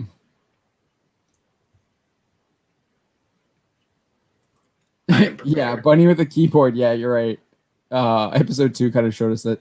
Well, I think it's more episode 3 showed us that she didn't have a plan, because she did have a plan in episode 2, and that was like get to the timekeepers and like try and kill them. That was like her plan, and then walk away. But yeah, and then episode 3, she didn't have once that plan failed, she didn't have anything else to do after that. Didn't have any other plans. Yeah, Bunny with the keyboard. Really, I think this sounds like a plausible theory. Make more variants, TVA agents. Yeah, I can see that. Create your own variant army. Yeah, Chris is like, they don't pay attention to what they wrote in the last script. It makes no sense. So true. No continuity anymore. There's no continuity. Do we even talk about that last scene? It was awesome. And it's disappointing that we're not going to get a real exploration of it. Like, we might get this one episode. We probably won't even get this episode. It'll probably be like 10 minutes of the episode, and then he'll get dragged back. And it's like, why? This is what we want. That's what the show should have been. That's what I'm saying. The show absolutely should have been, let's hop different realities. Dude, screw the animated What If. Just make this What If. Right. Like, I thought him through What If realities. That would have been awesome. I mean, I think that to me, this is what I thought would be like the Loki show is going to lead into the What If, because they're creating all these different realities that he's creating. You might be right. And the What Ifs would be all these different realities that he could potentially visit. But I don't know. That would make too much sense. Yeah, that would make too much sense. That would be like pre-planning. And at this point, if they aren't coming out directly and saying like, this show is MCU, I don't buy it anymore. Like, goodbye to the Netflix shows, goodbye to Shield, goodbye to What If, goodbye to everything. I mean, honestly, the Netflix stuff is far superior. Oh, hell yeah! That Marvel Studios has done so far. Daredevil is just such a better show than anything we've seen from Marvel Studios so far. Dude, I was thinking about putting out something controversial. Luke Cage over Black Panther over New Captain America. Just top of the line with Luke Cage. The first half of that first season of Luke Cage is absolutely phenomenal. It's a great show. It's a great show. And this might be the reason why those Netflix shows are superior, because they're actually television shows rather than what Culture Casino here says. $4.99 super chat. He says Loki is stretched out filler movie, cut with more filler to pad it to 6 episodes. This is the new Marvel narratively driven trash leading to more. Yeah. I think you're right on point there. I think narratively is like things should be narratively driven. I think you mean ideologically driven. I think he's agenda. I think what, I mean, correct me if I'm wrong here, Culture, but the way I'm reading this is that he's saying that the narrative that they're creating is trash, and so they're creating a narratively driven trash leads to more narratively driven trash. I can see that. We'll let Culture clarify. I'm sure he'll. But I can see that angle too. It's trash. He did answer. He says, at the end of the road, Marvel is now Muppet Babies. It jumped on me. So I know there's another super chat in here too that I saw it. But it jumped on me, so I saw that last one. Oh. $5 super chat, Australian from Ravul. waiting for the Karo no Kyokai, the Garden of Sinners review. Yeah, dude, I totally forgot we talked about that last week. I still need to watch it. He's not asking. I don't think he wants a. Do you want a formal review? We can do a formal one, but I thought you were just asking for our opinions on it. Either way, let us know. Yeah, I have not watched it either. I totally forgot we even talked about it. I looked it up again right as we started, and there it was in my like autofill, and I was like, oh yeah, duh. Chris Neville says they make Loki super dumb. Yeah, dude, he's absolutely he's not only just dumb. The scene that really irked me so much was like, yeah, the first Sif scene. Okay, that's okay. I get it. Like, I can see that some people might find that funny. I don't. They're demeaning him. It's nice to see Sif. It's nice to see Jamie Alexander. But it was the second one when he's brought back and he's literally when he's looped in again. He's literally on his butt, sitting there, like he's obviously been going through this for a while. He gets up and is on his knees, and she comes in and he just starts like groveling and whining and saying just how terrible of a person he is, and just all of this just like griping, moaning stuff. And I'm just like, oh my gosh. And it's like, I get that he's like being tortured, but Loki has a stronger will. Yeah, than this, like that's not torture per se. Like, I don't see that as torture to Loki. He might go mad like after a couple billion years of doing that loop, but not. I don't know. It's weird. Yeah. So I hated that scene with a passion so much, because that was, I forget who it was. Someone responded on the review, but they were like, that was the scene that summed up what the show is now. And I was just like, yeah, because that scene was so that scene was the epitome of this episode, and just how bad it was. I hated that scene so much. Zach 7 says, I'm here to get black-pilled about Black Widow. Zach 7 trying to change up the conversation. I guess or not Ravul. Ryan apparently said that we were all right Kinnell? about Kinnell about Taskmaster. So I guess we on are point about that. That's what Kinnell said the other day. It's Fab Ganali or whatever. Yeah, it looks like it. Because I know people were trying to say that it was Rachel Weisz. Yeah, I still don't know why anybody thought that's just never. There's this. I saw on Reddit. There's a scene of her and Taskmaster, so that's impossible. Yeah, but then they were like, it's actually like different people in the suit, and I'm just like, that's even dumber. Not Taskmaster then. Taskmaster, because this Taskmaster is made from the gadgets of everybody, right? Like he's got the Black Panther claws, and he's got some arrows from Hawkeye. Yeah. He's got a Cap shield ripoff. That just having those abilities doesn't make Taskmaster Taskmaster. You gotta know how to use them, and I don't see it. Yeah, Taskmaster is literally a master martial artist who can see any kind of martial arts and is able to copy it and then master it, and then he knows that, and he can use it against you. Yeah, instantly. He is an actual he's a really interesting character. I think that's an awesome superhero power, and he's actually a huge threat. He's a huge threat. He's a super threat because of that ability. He could go toe to toe with Black Panther, mastering his abilities. Obviously, Black Panther has the suit, but Cap, Black Panther, he's up there. So having him go against Black Widow is kind of a downgrade. He should have no problem dispatching Black Widow. That's not trying to put Black Widow down, but that's at the level where Taskmaster is at. He's up there.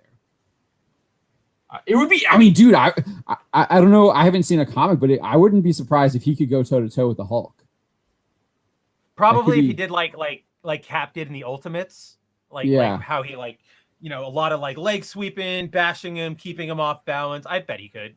Yeah, that would be that would be a really cool fight to see in live action. I'd be down to see that. I don't know. It's hard to get black-pilled on Black Widow right now. I mean, besides whatever, what else is there to say? The movie came too late. It was 10 years too late. Should have happened after Iron Man 2. It should not be a flashback movie after she died in Endgame. Yeah, definitely what happened after she died.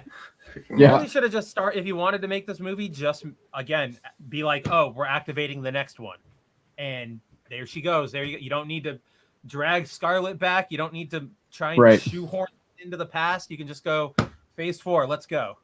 And you get it, and then it's an easy origin story too. Super easy. And then you can actually explore the Red Room too. 2 lines of dialogue, and then go right into the Red Room. Right, and then you could show her being the Soviet spy, or whatever you wanted her to be, at this point in time, and then maybe you have it looks like Phil Coulson's going to show up. He was at the premiere. The actor that plays him, he was at the premiere. Scarlett wasn't at any of the premieres, which I thought was weird. She's got too much going on. Well, she can't show her body because she doesn't want to be sexualized. I was actually, that's what I was looking for, honestly, Don. I was looking to see what she was wearing, because I remember what's her name said that about her Scarlet Witch outfit. Elizabeth Olsen. And then she wears this super sexy green dress. It's just like, what are you talking about? What are you talking about? Like, this dress shows more than your Scarlet Witch costume. Get out of here. Just garbage. Culture Casino says, I could come in and yell about Marvel. I have no faith in it now. Yeah, let's if you're still here, Culture, I'm gonna hop on over to Twitter. I'll send you a link. Oh yeah, you're sending me stuff right now. Culture is telling us to, not only is he, I'm sorry, I don't usually check Twitter, but I just sent you the link, Culture. But he sent me a DM and he's just like, look at IMDb projections for Space Jam. Oh, no. Let's pull it up. Yeah, I was trying to look that up and I'm like, I'm looking it up on mobile. 2 is just gonna be absolute garbage. It just looks so bad. Do they what are the, I don't know, what are projections? How do you look at projections? I've never used IMDb to look up projections. Pro? I don't have Pro. Well, you got to think. I've never used it to look up projections, though. You got to think LeBron's not in the playoffs. That's probably hurting the movie really bad. Dude, yeah, it probably. Dude, he looks so bad. I'm watching this trailer and he comes into the Looney Tunes world and he looks terrible in that too. Holy crap. He looks so bad. I'm not sure where. Yeah, I'm not seeing any previews. I'm not sure where I'm supposed to be looking here for predictions on IMDb. I can look at Box Office Pro. So I'm gonna pull this up here. I could start my 30-day free trial of IMDb Pro. Yeah, which is owned by Amazon. Yeah, does it give you access to? Why isn't this showing up here? Oh, I didn't sign up for it. I was just looking at it. I was just commenting on it. No, it gives you access to whatever their Amazon's box office tracking website is too, which is what I used to use before they put it behind a paywall. I really hate that the Looney Tunes are 3D. Hey, Culture, how's it going? How's it going, Culture Casino? Culture. This shot of Bugs is from my nightmare. I'm gonna pull it up because it's terrifying. We're trying to figure out. Oh, you're muted. Crap. I was saying really great things. I don't know what just happened. I was saying, I forgot you guys started at that time. So 2 minutes after you started, I was like, oh crap, this is awesome. So I've been hanging out in the back. I was playing some MLB. Welcome. I was like, oh, great. Why can't I? Oh man. Yeah. I saw your tweet and you were saying looking at IMDb. I don't. Yeah. Where are I these actually just went on looking IMDb? for it. Yeah, I just went looking for it again. I think it's in Pro, but I for whatever reason I couldn't find it again. And so I was like, man, I can't send him the link. So I'll keep looking, but it's got to be in my history tab. But this thing is projected to be garbage, and I have never seen that coming out of a Warner Brothers cartoon that's going to the screen. I mean, this thing will probably do less than Clifford, which looks like complete trash. Oh, Clifford looks so bad. I haven't looked at that. I didn't want to look at it because I knew it was going to be terrible. It's bad, and it's like, and of course I've been streaming for like 10 hours today. I'm like, I check in with work. Man. Dang. Yeah. Well, no, I mean, I did it to myself, but I have to. I was like, okay, this is great. I went from my show to Midnight's Edge in the morning to, I just kept rolling to shows, but I'm so jazzed to talk about how bad all of this is going to be. That's weird, man. Yeah. That is weird. That's not the right mindset. I mean, I can see it though. I mean, this stuff it really is like really. I mean, it just looks bad. Like the Black Widow trailers are not inspiring. The Space Jam just looks absolute. Everything we've seen coming out of Space Jam just looks terrible. Oh, dude, and consider this. I mean, and you have the giant amounts of hypocrisy from both Warner Brothers on their side of things and LeBron on the other side of things. I mean, LeBron is no Michael Jordan. I almost said Michael Jackson. He's neither of those people. He's not. He's not anybody we remember from when we had cultural greatness in this country. He's neither of those people. So there you are. So, it's insane. Cultural disgrace. That's what he is. Well, actually, thank you, Donald. Well done. Not even in the playoffs. Good. Dude, the B team is in the playoffs. They got the smackdown. The smackdown handed to him by Phoenix. They were like, no, bye. Right. Yeah. Actually, interestingly enough, didn't they just backhand the Clippers too? So it's like they took out both LA teams. It's like, no, see ya. Bye. Yeah, like they should like have like a blimp fly over LA that says thank you from the sun. Dude, I might just buy that myself. Oh man, it's insane. Live up there. So, no, but here's the thing. I mean, Black Widow, even in what is supposedly a positive review, they're saying good things. Yes. Sweetly. It's like, oh my gosh, yeah. Because one review talked about how this is Jason Bourne with a female bent, and it makes males uncomfortable.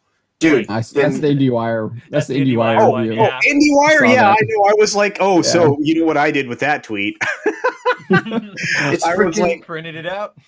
No, I was like, okay, bathroom and well, there you go. But no, I quote tweeted it saying essentially, anytime you invoke the words Bechdel test, you know it's going to to be garbage. And Scream. They use Scream, I think. Dude, there is and not only that. Scream. Yeah, well, the people that are trying to lift this up are at the same time destroying it. It is one of the funniest things I have ever seen. It's like, hey, an IndieWire only was able to a B, and that this is the thing that I love about you guys and a few other outlets. There's not many left. They don't stealth edit their articles, right? So your article is the same as it was 6 months ago, unless you have to make a correction. And then you actually, make your correction. When it comes to IndieWire or any of these other, I don't even want to call them fly by night. Any of these are the BuzzFeed style, Access. outlets. Yeah, thank you. Access Media. They actually will stealth edit what they said before. And it's like, could you possibly be less, or more disingenuous, I think would be the right way to say that. It's just insane. No. So I mean, there's sometimes with that. So we've been doing a couple of Billy Porter articles, and we described the Cinderella movie as Disney, and we have gone in and changed that to Sony Pictures because it's a Sony Pictures movie, not a Disney. No, absolutely, yeah. We haven't put a correction. I haven't put a correction on there, but so I guess if that's what you mean by stealth edit. No. I mean legitimately editing the entire context of it. Oh, like the Screen Rant Kevin Smith thing. Yes. Yeah. Oh yeah, okay. that one. Exactly. It's like we're gonna change 17 words in here that change the context around the entire article. Right. Yeah. Yeah. Oh, man, it blows my mind. So I know we had Adega in here, was in the chat. Yeah, earlier. Adega's awesome. He's still here. But in the original, so I was talking about how I was doing that Dark Matter story.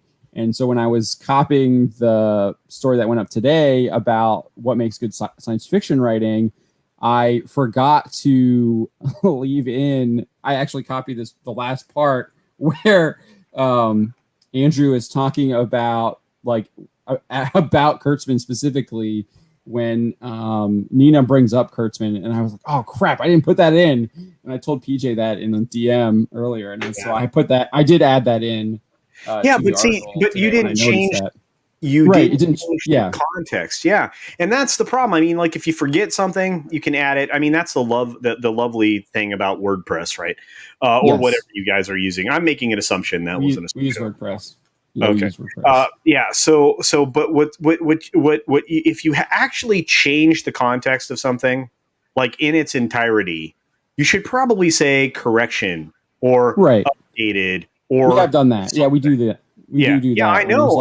And that adds credibility to what you do, right? And I'm still on the hunt for my history, but when I looked at these projections this morning, or maybe it was even yesterday, when I was on with Andre and Tom, I was like, okay, I've never seen anything this bad. This thing, if it makes $50 million,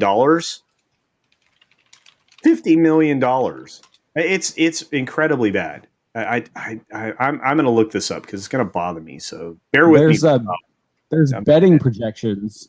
Oh, that's even worse. Have you seen some of that stuff? Oh my god. Odd Shark. This is from April. There's the Bro Bible from April of 2020 saying it's going to hit $1 billion. No. Yeah, no. Yeah, like Black Widow is supposed to hit $1 billion. Yeah.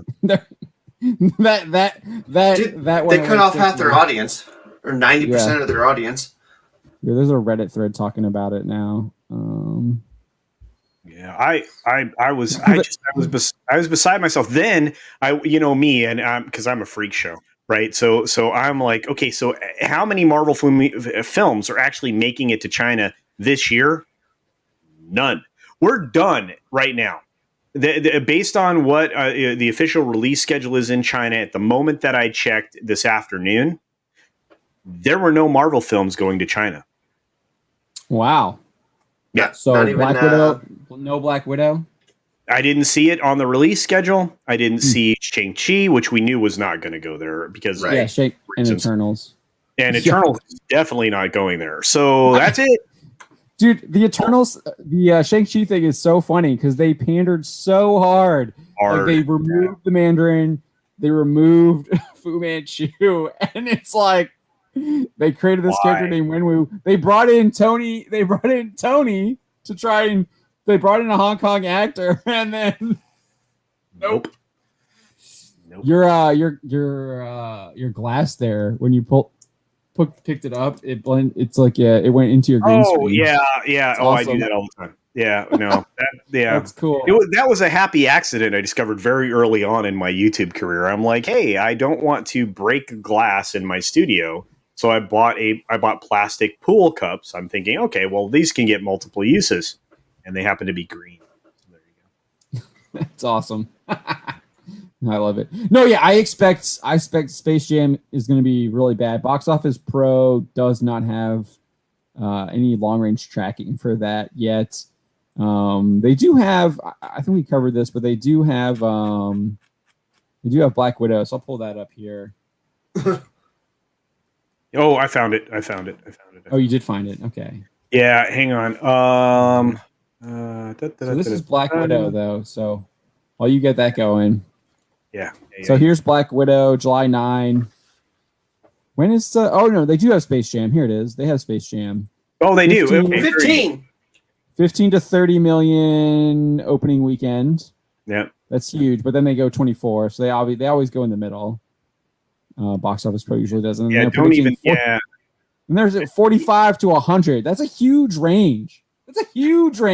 Well, and that's even more optimistic than what I'm going to show you. You're always right. Yeah. Oh, dude, they are the worst about the ranges. And here's the thing. I mean, I can't fault them for that. I mean, you know, it's good to feel like you're right. Right. You know, but still, oh my gosh. So, all right, let me pull this out. I've got it. I'm gonna whip it out. Father Christopher Miller isn't here, so I won't get in trouble and I won't have to go to church. So I think he went to bed. I'm still here. Yeah. Well, I know. I saw that. I'm safe. He'll pass it along. Yeah. Okay. So there's this is the combination of IMDb and Rotten Tomatoes. Oh, there it is. Yep.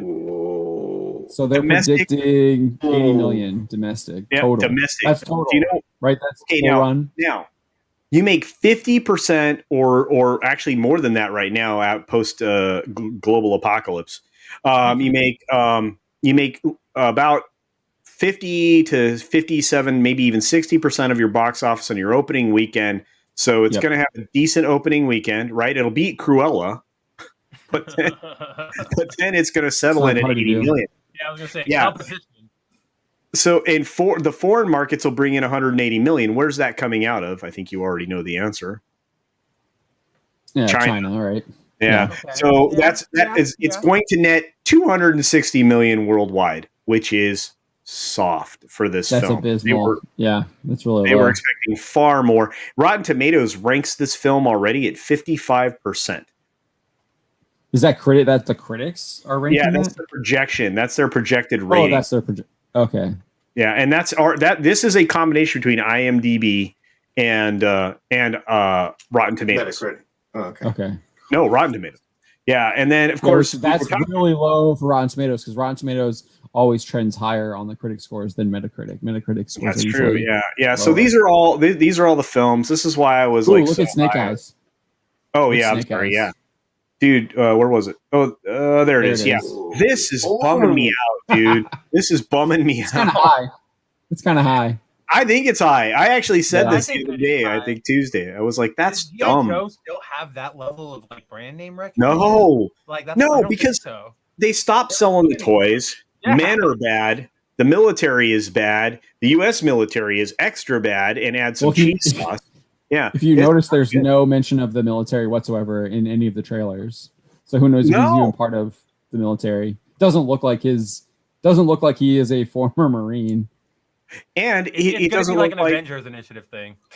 it doesn't look like Snake Eyes, right? Right. So I mean, ultimately, that's what it comes down to. I mean, again, we come down to fundamentally changing a character and changing their backstory to this. It doesn't work. But I wanted to go to Black Widow just for fun and prizes. Yeah, let's look at Black Widow too. There you go. Black Widow. Woo, that's kind of. I feel like that's really high. That's really so high. Optimistic.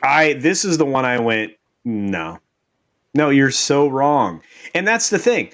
If they're wrong on the films they're over projecting, how much more wrong are the films that they're under projecting? What did they have for A Quiet Place Part 2 and what was the last one that came out? Yeah, I don't know. I can't. Spider-Man. Look at this. Fast 9 though. Stupid wrong. But let's look at Fast 9 130. Okay, there we go. Yeah, this F9. This is going to be close. I think it's going to be a little under that, but it's going to be close. This is too high. Yeah. Yeah, that's domestic is pretty high. I think the foreign's really high too because it's at 335 right now according to the numbers. Oh it cracked over. The most recently update is over 4. Right now they're over 420 as of Sunday night. With right, but with domestic, but the international is still 335. So it hasn't. Oh, I'm sorry, Dolph. Did I do something wrong? No, he rings the bell when he makes up. When he thinks funny. Oh, well, that makes sense. Okay, all right. Like sexual innuendos and stuff like that. Yeah. Well, yeah. Anytime there's an innuendo, like it's April 20th. I was expecting a bell. No, no, we already did the bell for 420. So all right, okay. He's like, that's not as impressive. But look at how ridiculously optimistic this is. Yeah, that's really high. When is that coming out? There's no date there. End of the year. End of the year. Oh, it's Christmas. Oh, it's in We'll see. Wow. We'll see if the California theaters stay open. I mean, they're already pushing back. Okay, now you have to wear masks indoors. The Delta. I feel if anybody knows the meaning of Delta going way back, that's complete craptastic. I'm not going to do it. I love you guys. I'm not going to destroy the channel. But this is a film I'm excited for. This is the only one I believe is accurate. Right. Yeah, that sounds about right. Yeah, Yeah. I feel like Venom might have the. Yeah, Venom. I still haven't seen the first one, but I am interested in the second one. Yeah. Just No, I am more interested in this film than the original one. That's how weird this is, right? Yeah, And, I'm with you there. You know, and I've had this conversation multiple times with people on stream, off stream, whatever. But this might be the only good thing coming out of Marvel this year. And it's Sony. It's Sony too. It's not really. Yeah. This is a 50. That's the other new thing. It's 50-50 down split between Disney and Sony. Right. For everything. That's got to be a bizarre thing, though, right? Your bar is set so low. Your bar is set so low for a movie that it doesn't have identity politics. It's got to be good. Yeah. Well, where are you going to put it? Where are you? Where would you put it? I honestly feel that's low because the first one did over 800, didn't it? Yeah, no, but see, okay, so we are seeing a reduction in people willing to go back to the theaters. There's just no doubt about it. You're not going to get that 10 to 15% of people that have just bought completely into Fear. So you're not going to get them back in the theaters, right? Yeah. I don't know. Quiet Place Part 2 did more than the first one. Oh, dude, that ramped up hard. I loved that. It made me so excited and happy, even though there was way too much talking in the sequel. And I'm like, ladies, shut up. A moderately noisy place. I didn't really like the first one, so I didn't go see the second one. All right. Well, understandable. I like the first one up until I love it when like the scene where the old guy yells and like calls the monsters, and then after that it kind of just goes into like regular monster movie territory. But like everything before that's really, really great. Yeah, but here's the thing. Everything I have heard. Yeah, no. And again, some of the stuff is amazing, like childbirth in like that situation. Dude, gonna be tough. That happens in the second one, right? A little. Yeah. So, but there's so much here, right? That is surprising, and the horror films are doing what horror films do, they've been doing that since before COVID too.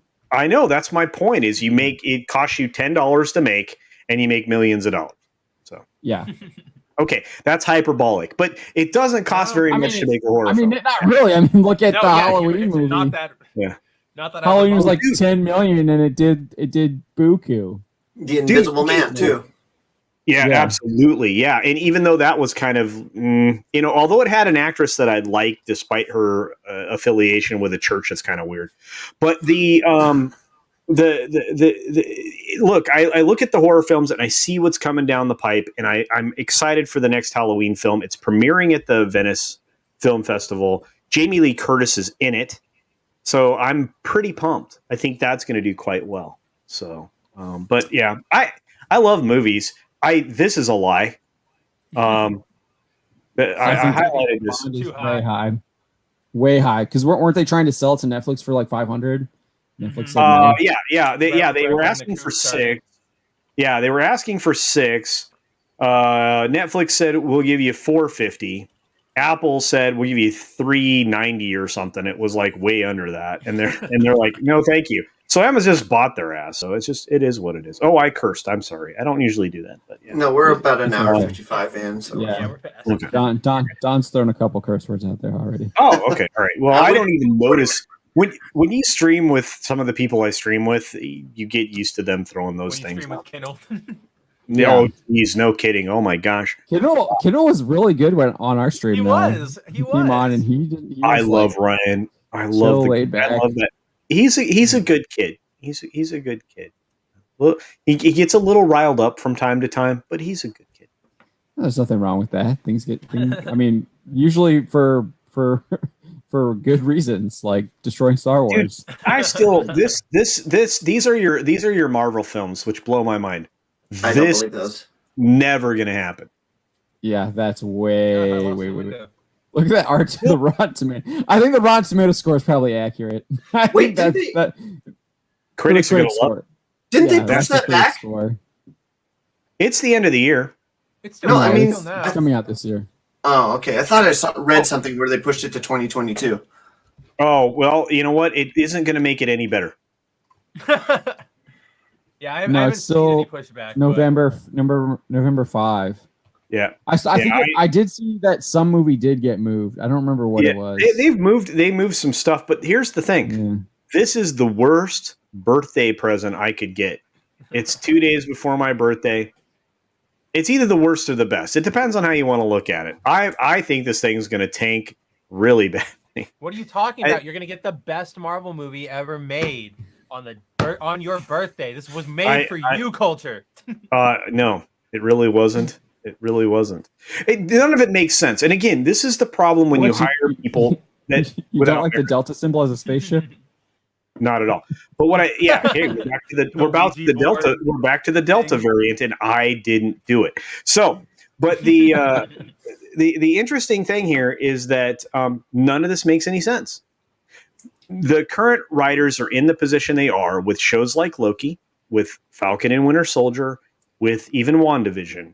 They have written themselves narratively into corners because of ideology, like you mentioned before.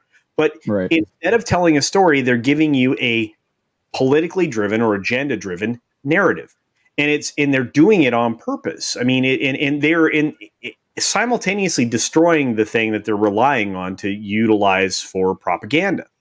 And that's at the end of the day, it's kind of what we're all fighting, and it is the propaganda. Yeah, right. 100%. So again, I mean, and I appreciate the fact that you guys take all the barbs and arrows and stuff, and I can still use your stuff when I talk about things. So thank you very much. Thank you for hanging out.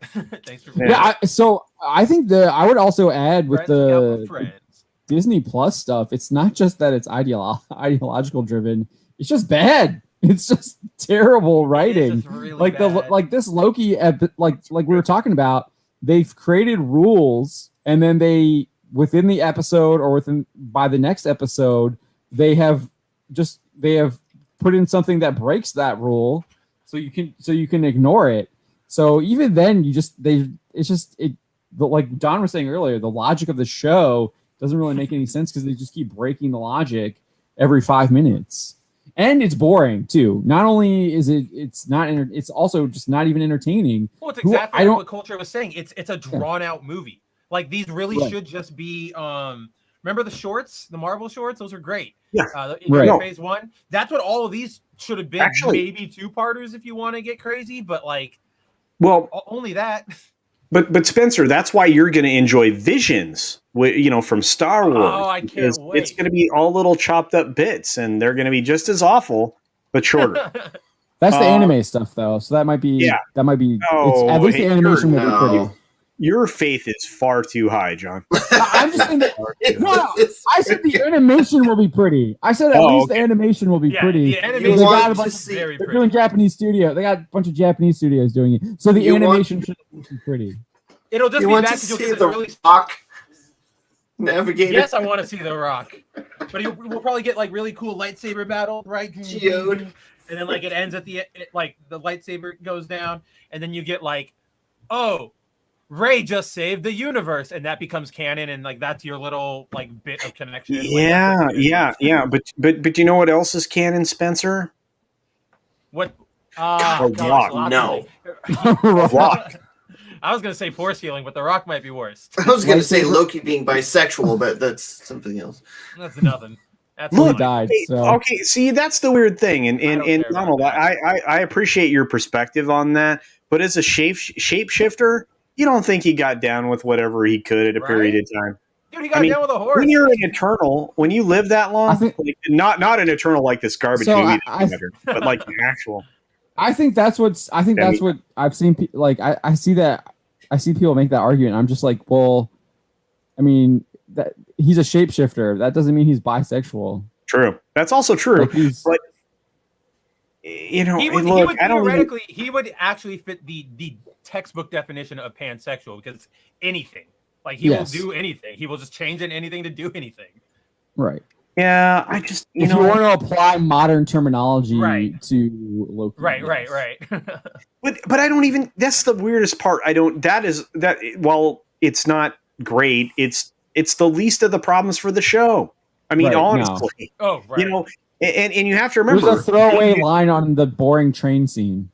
and they knew when the episode was going to air. So what month is it? Doing blah blah blah. And yeah, thank you, man. I'm gonna keep making him ring the bell. Am I hitting all the buzzwords now? Oh, dude, he was ringing the bell like hardcore earlier. Oh, I know. John and I were going nuts. I had you guys going. I kept getting distracted from MLB. I kept having to like type in like chat and super chat. Shang-Chi and the Ten Rings is going to suck. Yes. I think that's a fair statement. I did. There were some things that I did enjoy from the last trailer, but there are also some things that were like huge red flags. The whole range was just absolutely terrible. Yeah. Can I guess one, John? Ready? Yeah. That I liked or disliked. Abomination. That's that something I liked. Yes. That I like. Yes. Okay. Because that's the comic book. That's the comic book Abomination, of course. That's what Why he's there? Why he's there though? I have no idea why. No, like, what is he doing there? What is Wong doing there? Because apparently that's Wong. Kevin Feige confirmed that, so who knows what he's doing? Oh, there. he did? Wow. Yeah, he confirmed that. He said it's Wong. And then I'm really skeptical of Fin Fang Foom. We get that one shot of just like basically his head, but if you look at the painting there's this painting that Wenwu or whatever his name is Not in his office, and it's a Chinese dragon, and I'm just like, oh. Wait a minute. So they give him a crate dragon treatment? Yeah, it kind of looks like that. Yeah. Wait a minute. So who is his dad originally? Let's break this. Fu Manchu. Right. And why? So I'm leading everybody down this path. So why is Fu Manchu not in this film? Racist. Well, yes. that's a Chinese simple answer. audiences. Thank you. Right, yeah. So they pander, and they still don't get into China because it wasn't a good enough pander. Incredible. But it wasn't a good enough pander. It wasn't good enough. It's like, all right. Because they're not even like directly pandering to China. Well, they are pandering to China, but their secondary audience, if you will, are the terminally online Marvel stands who like they don't know anything more than surface level things about anything. So you just throw random Asian iconography out there, doesn't matter who it's from. The Marvel stands are going to go, oh man, diversity, you did it, guys, you freaking did it. And China's going to go, that's racist. Don't want it. Yeah, and so like, now maybe you might know a little bit more about this culture. Do the actual Chinese people find like the depiction of Fu Manchu as racist? Oh yeah. Because when I was reading his description, his description sounds like he's actually like a huge threat. He's actually like super knowledgeable, a great man of wisdom. Yep. And the only thing I can really think of is maybe the way he's depicted. But then even then, I look at Crouching Tiger, Hidden Dragon, and you look at some of those characters, and they look similar to what Fu Manchu looked like. Well, and now you're dealing. Okay, so you're asking two different questions. You're asking the Chinese people. The answer is probably no. The Chinese government, probably yes. Because there's some elements of his character that are more Western favorable and create a problem for the Chinese government. The Chinese people, on the other hand, yeah, exactly. The Chinese government, on the other hand, totally different. Okay.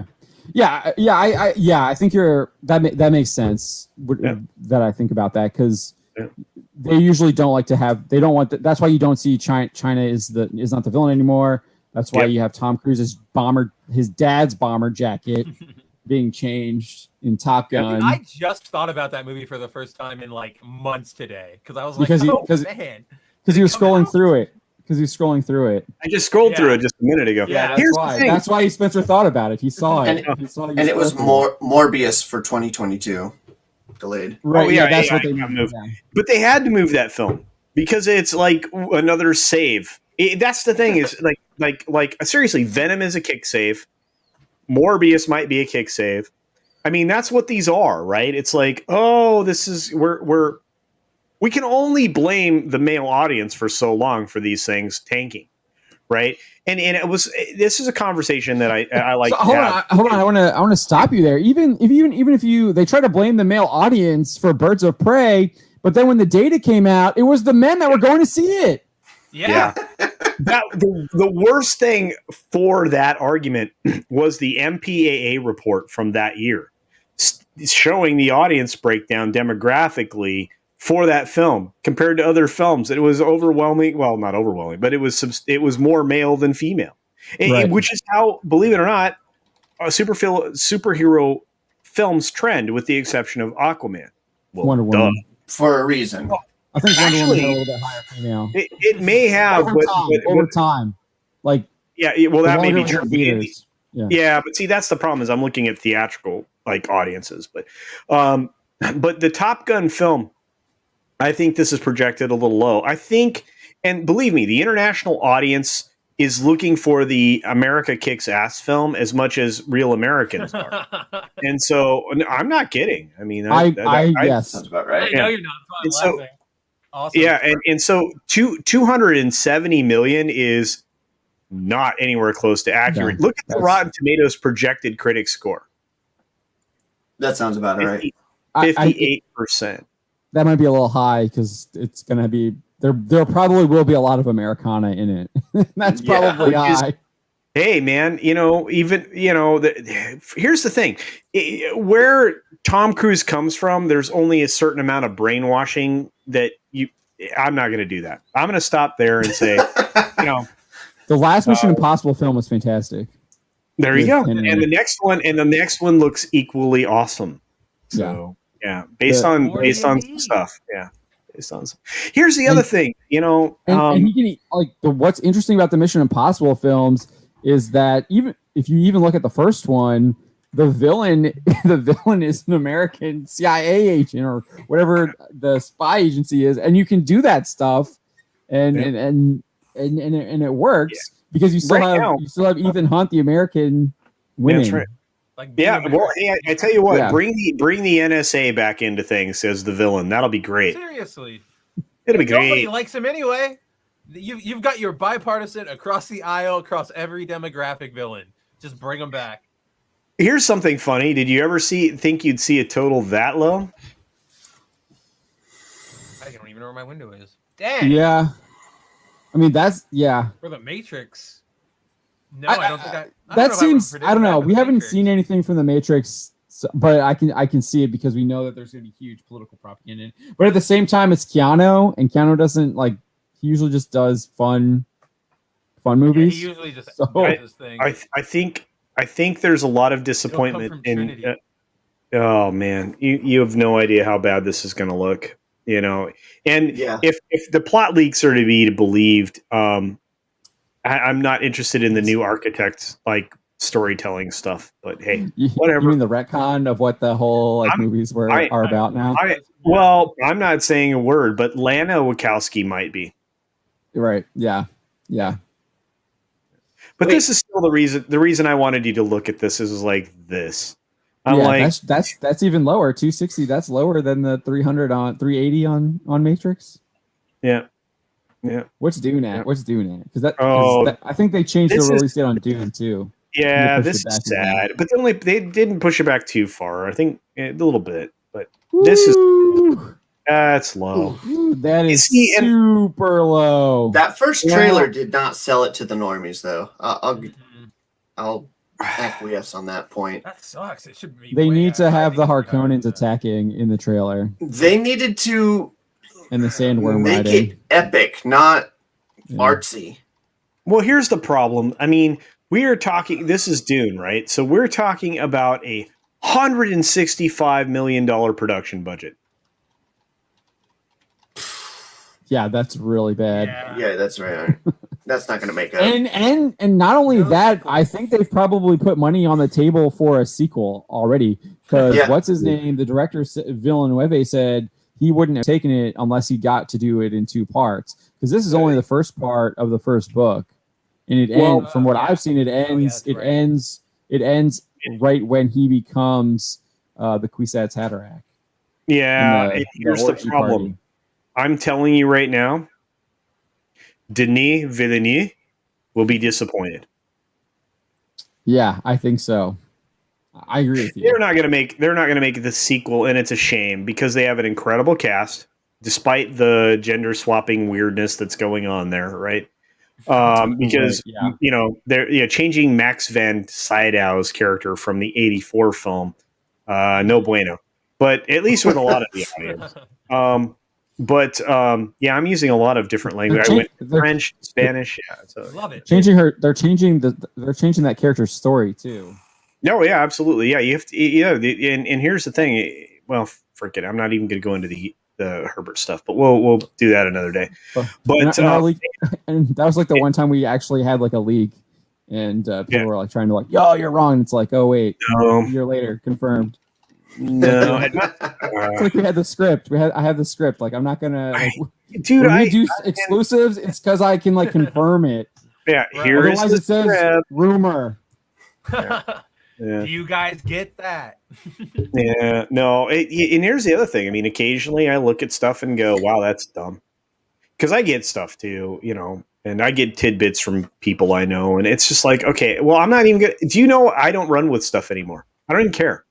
It's like, I think this will disappoint you. There are reasons, and you'll find out later. That's all I can do now because, the things get into flux. I mean, 70% of Solo was new.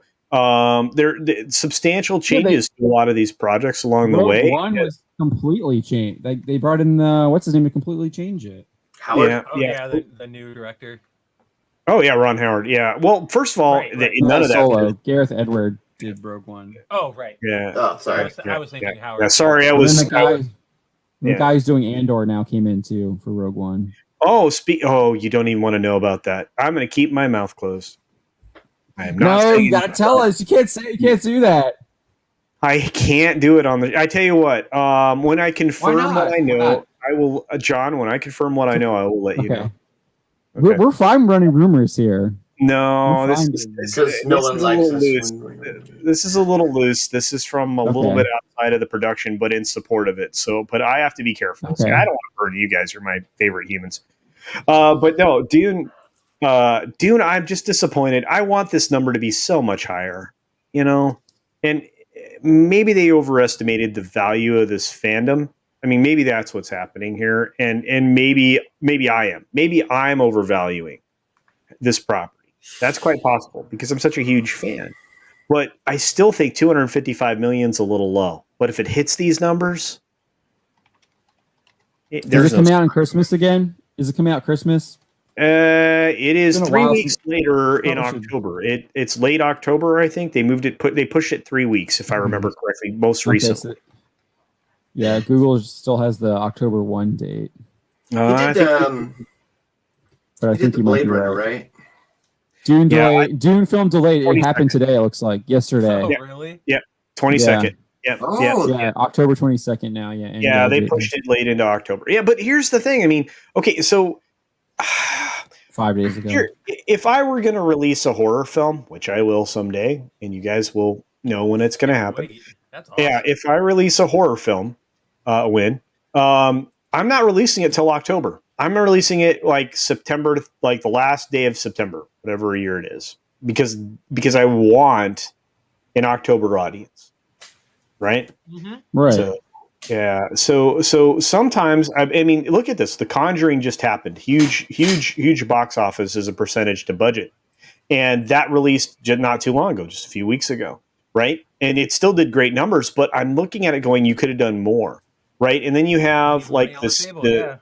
You have Escape Room, the new escape room thing that's going to come out.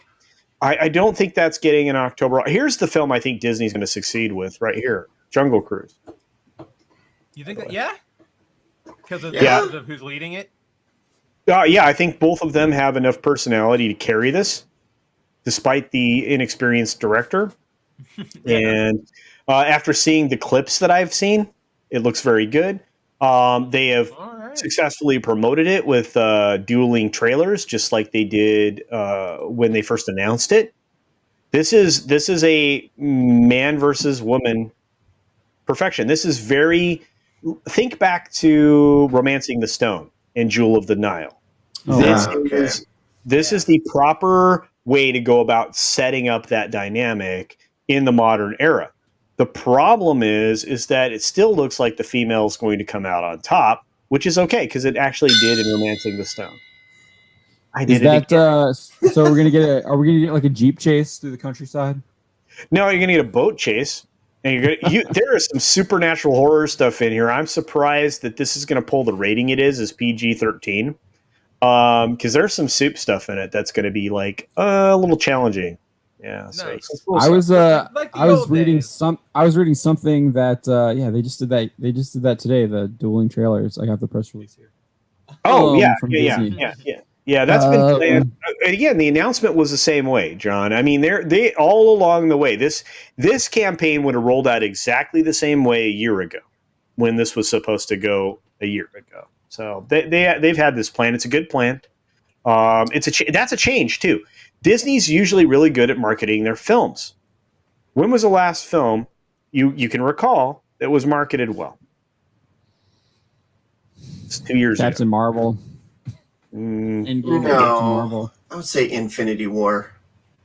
Endgame was Captain Marvel was definitely marketed really well. That's why I pulled the money. They lied. Yeah, they lied. I didn't say they told you the truth in the marketing. I just said it was marketed well. Oh, did we lose culture? Probably. I'm here, but like Odin, I'm breaking my keto diet and I'm having pizza. So. Okay, yeah.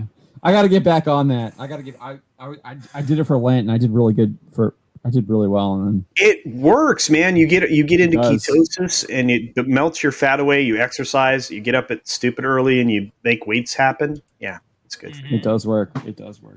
I've done it twice and I've lost like 15 pounds. And when you get to be my age, 50, it helps. I'm an old guy. No. You guys are old children. I'm like blown away. I would have not guessed your age was 50. Yeah. Well, hey, you're looking at a guy who actually saw the initial release of Star Wars in the theater. Dang, I've only got Phantom Menace. That's as far back as my. That's fine. That's perfectly fine. It's okay. You cannot help when you were born, Spencer. No. I feel like comfortable in time. I'm sorry. Go ahead, John. Yeah, I've heard comparisons to the first Pirates. So. Oh yeah, I think that first Pirates movie is it's great. Fantastic. I love that. I'm going to say things out loud now. This might get me. I hope this doesn't get me in trouble. Somebody I know. This is kind of being done as like that kind of an idea. Like we want to make this into more than the first movie. Right. Okay. So wait, they want to make sequels to this one, or like just all they just want to make? Oh yeah, no. Wants to franchise everything. Yeah. But this one in particular, right in their wheelhouse. It's one of the reasons why they have Brock and Emily Blunt, and they've changed the rides, the theme park rides, substantially in support of some of the garbage in this. So if you can get on them. I've seen that. I've seen Pirates and Princesses doing that. I've seen Inside the Magic covering that. They're still doing it. I saw some. I think Inside the Magic had some photos of the Jungle Cruise ride at Disney World where they're doing a lot of changes to mimic what's happening or what's supposed to happen in this movie. Well, so yeah, they removed a very popular character at the end of the attraction called Trader Sam. Right. I mean, this is some of the theme park stuff that I know because that's the thing that I really, really know a lot about. Yeah, they've been changing it. There's a lot of other changes that went on, like if you remember the scene in the attraction itself, where they are climbing the native totem pole, the equivalent of a totem pole. Yeah. Oh my goodness. Anyway, I'm raking up the bell like crazy tonight. My word. Anyway, Don needs to start creating a list with a tab. It's a bingo card. We should have a bingo card of things culture rings the bell for. But they essentially they have it stacked completely differently with this all new cast of characters. and they've given the attraction at different points, different backstories than have ever existed there before. Right. So yeah, it was. And again, I know Pirates and Princesses. I mean, Neon and Geeky Sparkles do an excellent job of covering that. I mean, great. Cambria is awesome, but there's a lot to it, and some of it feeds directly into this film. So there you are. All right, let's go into the chat here real quick. Still disappointed with Disney, but whatever. Darius Munchausen. Oh, with the Cowboy RoboCop. I like it. That's an idea. Cowboy RoboCop? Dude, yeah. How's it going? Good to see you. I'm probably... Oh, wow. I'm an hour behind now. Yeah, you're an hour behind. I'm like, what the heck? Maybe I should just skip ahead. Yeah, skip ahead. Maybe let's just jump this time.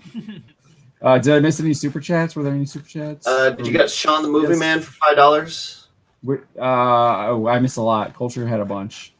Sean the Movie Man for $5. Yeah, I'm here now. Or MCU. Seems like an apology for not having enough women in earlier films, but making all the male heroes dumb weak is not the way. Agreed. This is not the way. Yeah. It is not the way, but it's the way they think it's going to work. Yeah.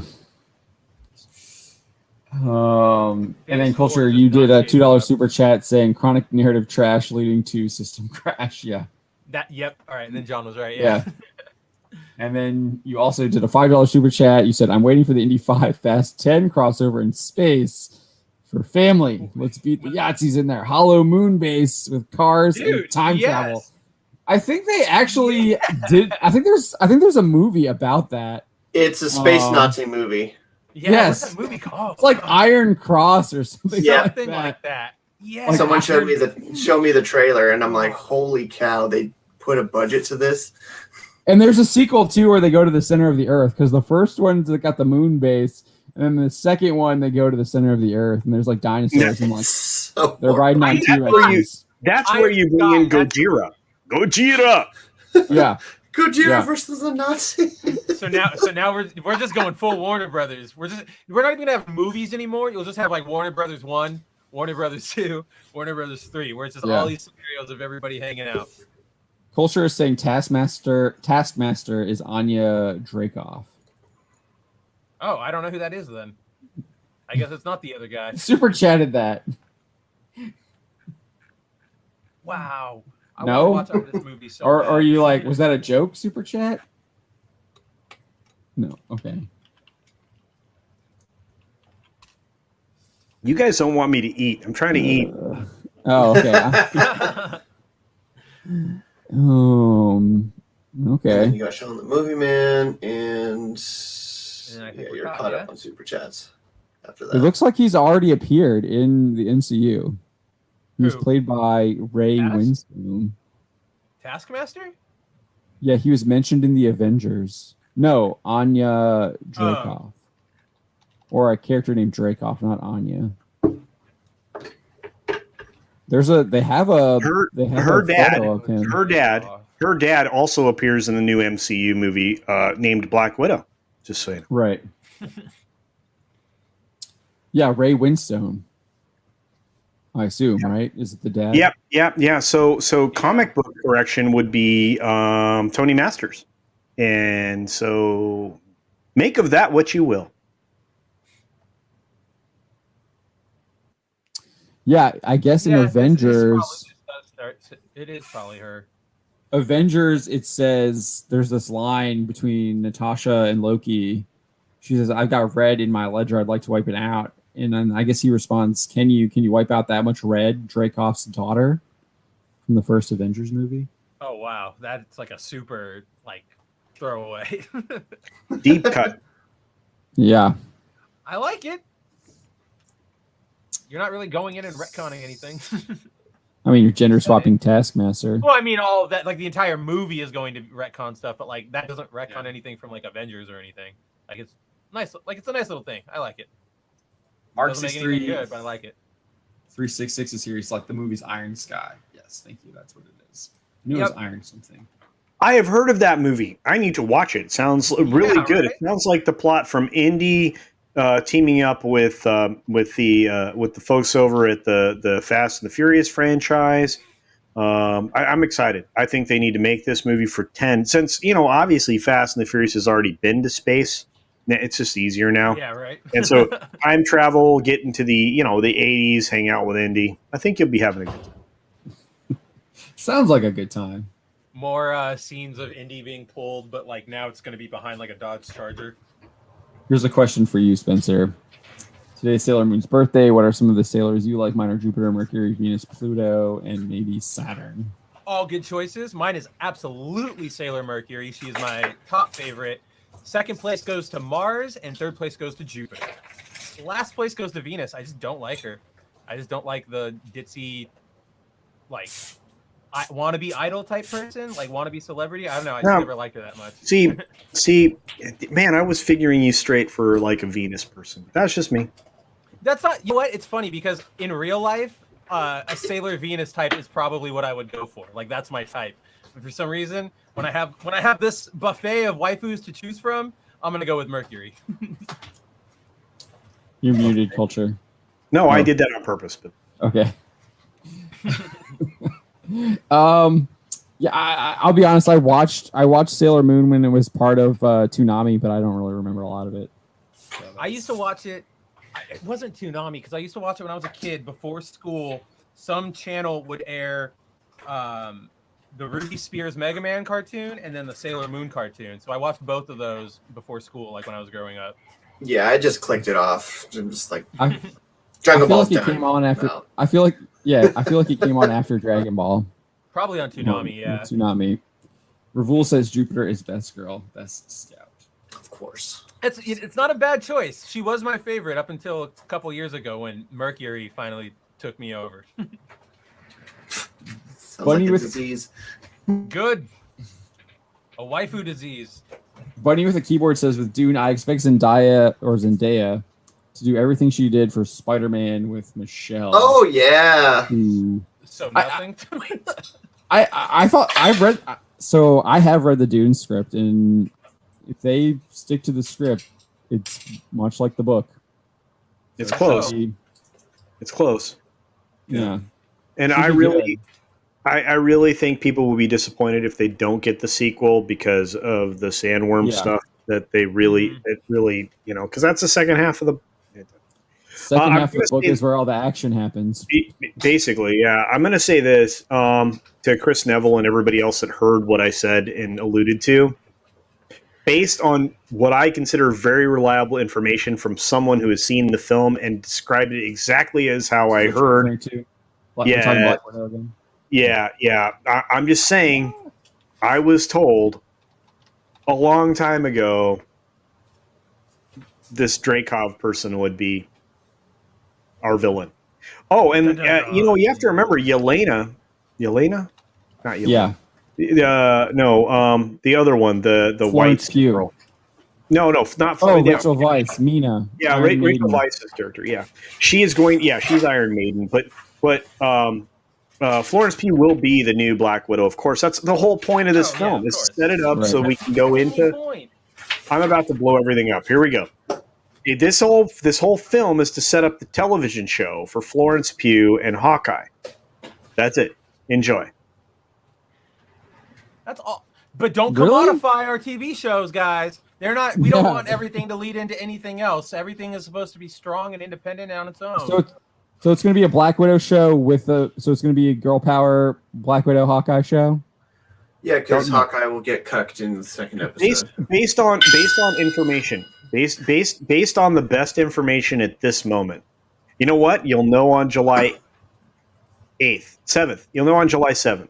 You'll know in just a couple days for sure. And then you'll be like, oh. Well, they Yeah. don't want me to see that movie. They don't want me to see that movie because I'll be squirming in my seat or something. Donald, Yeah, this why would I movie wanna wasn't do made that? for you. This movie wasn't made for you. Birds of Prey. Great Great thing I never marketing. saw that either. Dread Pirate Mikey asks, but aren't they going to replace Hawkeye with a woman? With Kate, Yeah, they are. They've already cast Kate Bishop. They've got the Haley Filipino Steinfeld. actress. Yeah, Haley Steinfeld. I love her. don't know how she's gonna do. Is like I don't care about that story or anything, but I like her. She was. I mean, she was. She did well in Bumblebee. Her character shouldn't have existed, but she did well.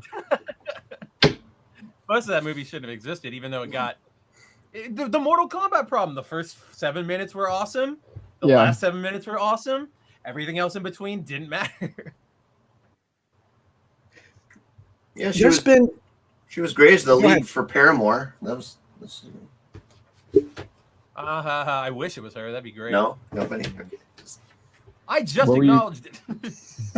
Ravul Arvita for Australian $5 says Sailor Moon or read that, Spencer. Sailor Moon or Puella Magica? Oh, is it Puella or Puella? I always say Puella, but I have no idea. You say the L's or you in say the chat. I was just thinking about you, buddy. I just got the NHL news about the Coyotes, but we can talk about that later. It's so hard because Sailor Moon is your more standard sort of classic, like Dragon Ball-ish, like it follows that main plot. But Puella Madoka, like that thing gets crazy heavy, crazy dark, crazy deep.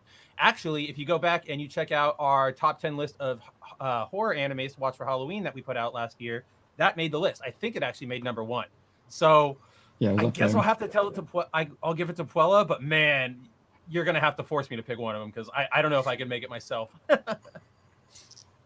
You just did that. Faye Valentine. I guess I just kind of did. Faye Valentine. Always Faye Valentine, except for new Faye Valentine. Yeah. Oh, not live action Faye. Not live action. No. Westernized. Bad Ramona cosplayer. Yeah, we'll probably do a bounding breakdown for that because we'll have to stream dump it. It will be awesome. I'm actually I actually am gonna pick up tomorrow. Probably I'm gonna re-up Netflix. Because my sister was the one who was using it and she canceled. Oh, no. So I have to get it tomorrow so I can watch Hathaway. Gundam. Oh, yes. Comes on Netflix. It's okay. That'll be good for the what do you call them? The metrics. It'll be like, wow, look at all the people who joined to see Hathaway. Let's do it. Let's get some more Gundam.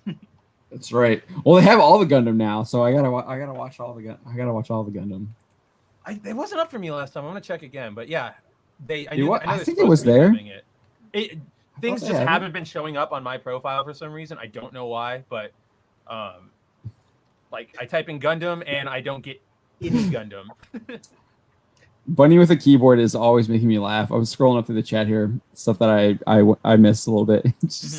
Bunny says, the thing with Space Jam 1, Michael Jordan isn't a complete imbecile, so you can't imagine him mistaking dynamite for candles and running straight into a rock painted like a tunnel. But LeBron... Yeah, for real, you're not wrong. You're super right. It's making me funny. Oh, speaking of Gundam, Shinkai Atsuya, Fast and Furious 10, where they ride Gundams and Zoids. There you go. Somebody like after the last movie, or I think it was 8, wherever they were on the ice, like with the submarine and stuff. After that movie, somebody I was talking to was like, this franchise is basically just like American anime. And I'm like, yes, it is. And you know what? It's awesome because of that. They should just do a feature film Kung Fury. Remember that little short? Yes. Just balls out. They're working on one. I think the guy's working on one. Look, I think it's like a sequel thing, but yeah, I'm excited for that. I want films like that. I think the ridiculous films that we got, like Hot Shots and all of those types of films, need to make a comeback where Major it's just League. over the top, ridiculous awesomeness. Yeah, Major League was brilliant for baseball. What was in tights? Balls of Fury, Kingpin. There's a lot of ridiculous films out there that we need to make to counter what we're getting in this world, right? Just the stuff that's insane. Well, anyway. Mel Brooks is still alive, so he could bust out Spaceballs too, no problem. Yeah, I feel like Spaceballs 2 at this point would just be an extension of his merchandising joke from the film. Yes. Oh, it would be perfect. Spaceballs, sequel. I would also argue Spaceballs, a return to the 80s and 90s action films. Yes, we need some ridiculous gargantuan human being that has worked out their entire life to hold lots of firearms and shoot at perceived bad guys. I think it'd be amazing. Yes. Yes. I'm like that's where 100% Momoa with should you. go. Momoa should be something like that, not a king. You should. Yeah, Momoa, The Rock. He tried to do Conan. He tried to be Conan. He right? tried to be Conan, but like like it just doesn't work for him. I don't know. I see him more as like the because you always pointed out like he's like a bro. So like I just see him as like the bro, like he's Lobo. army guy. Yeah, he's Lobo. So just let him be himself. He should have been when they did the remake for Point Break. He should have been.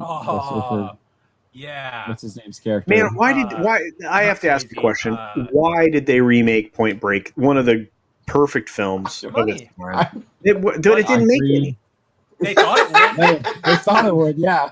Defeats the purpose. I didn't see it. I just watched the original.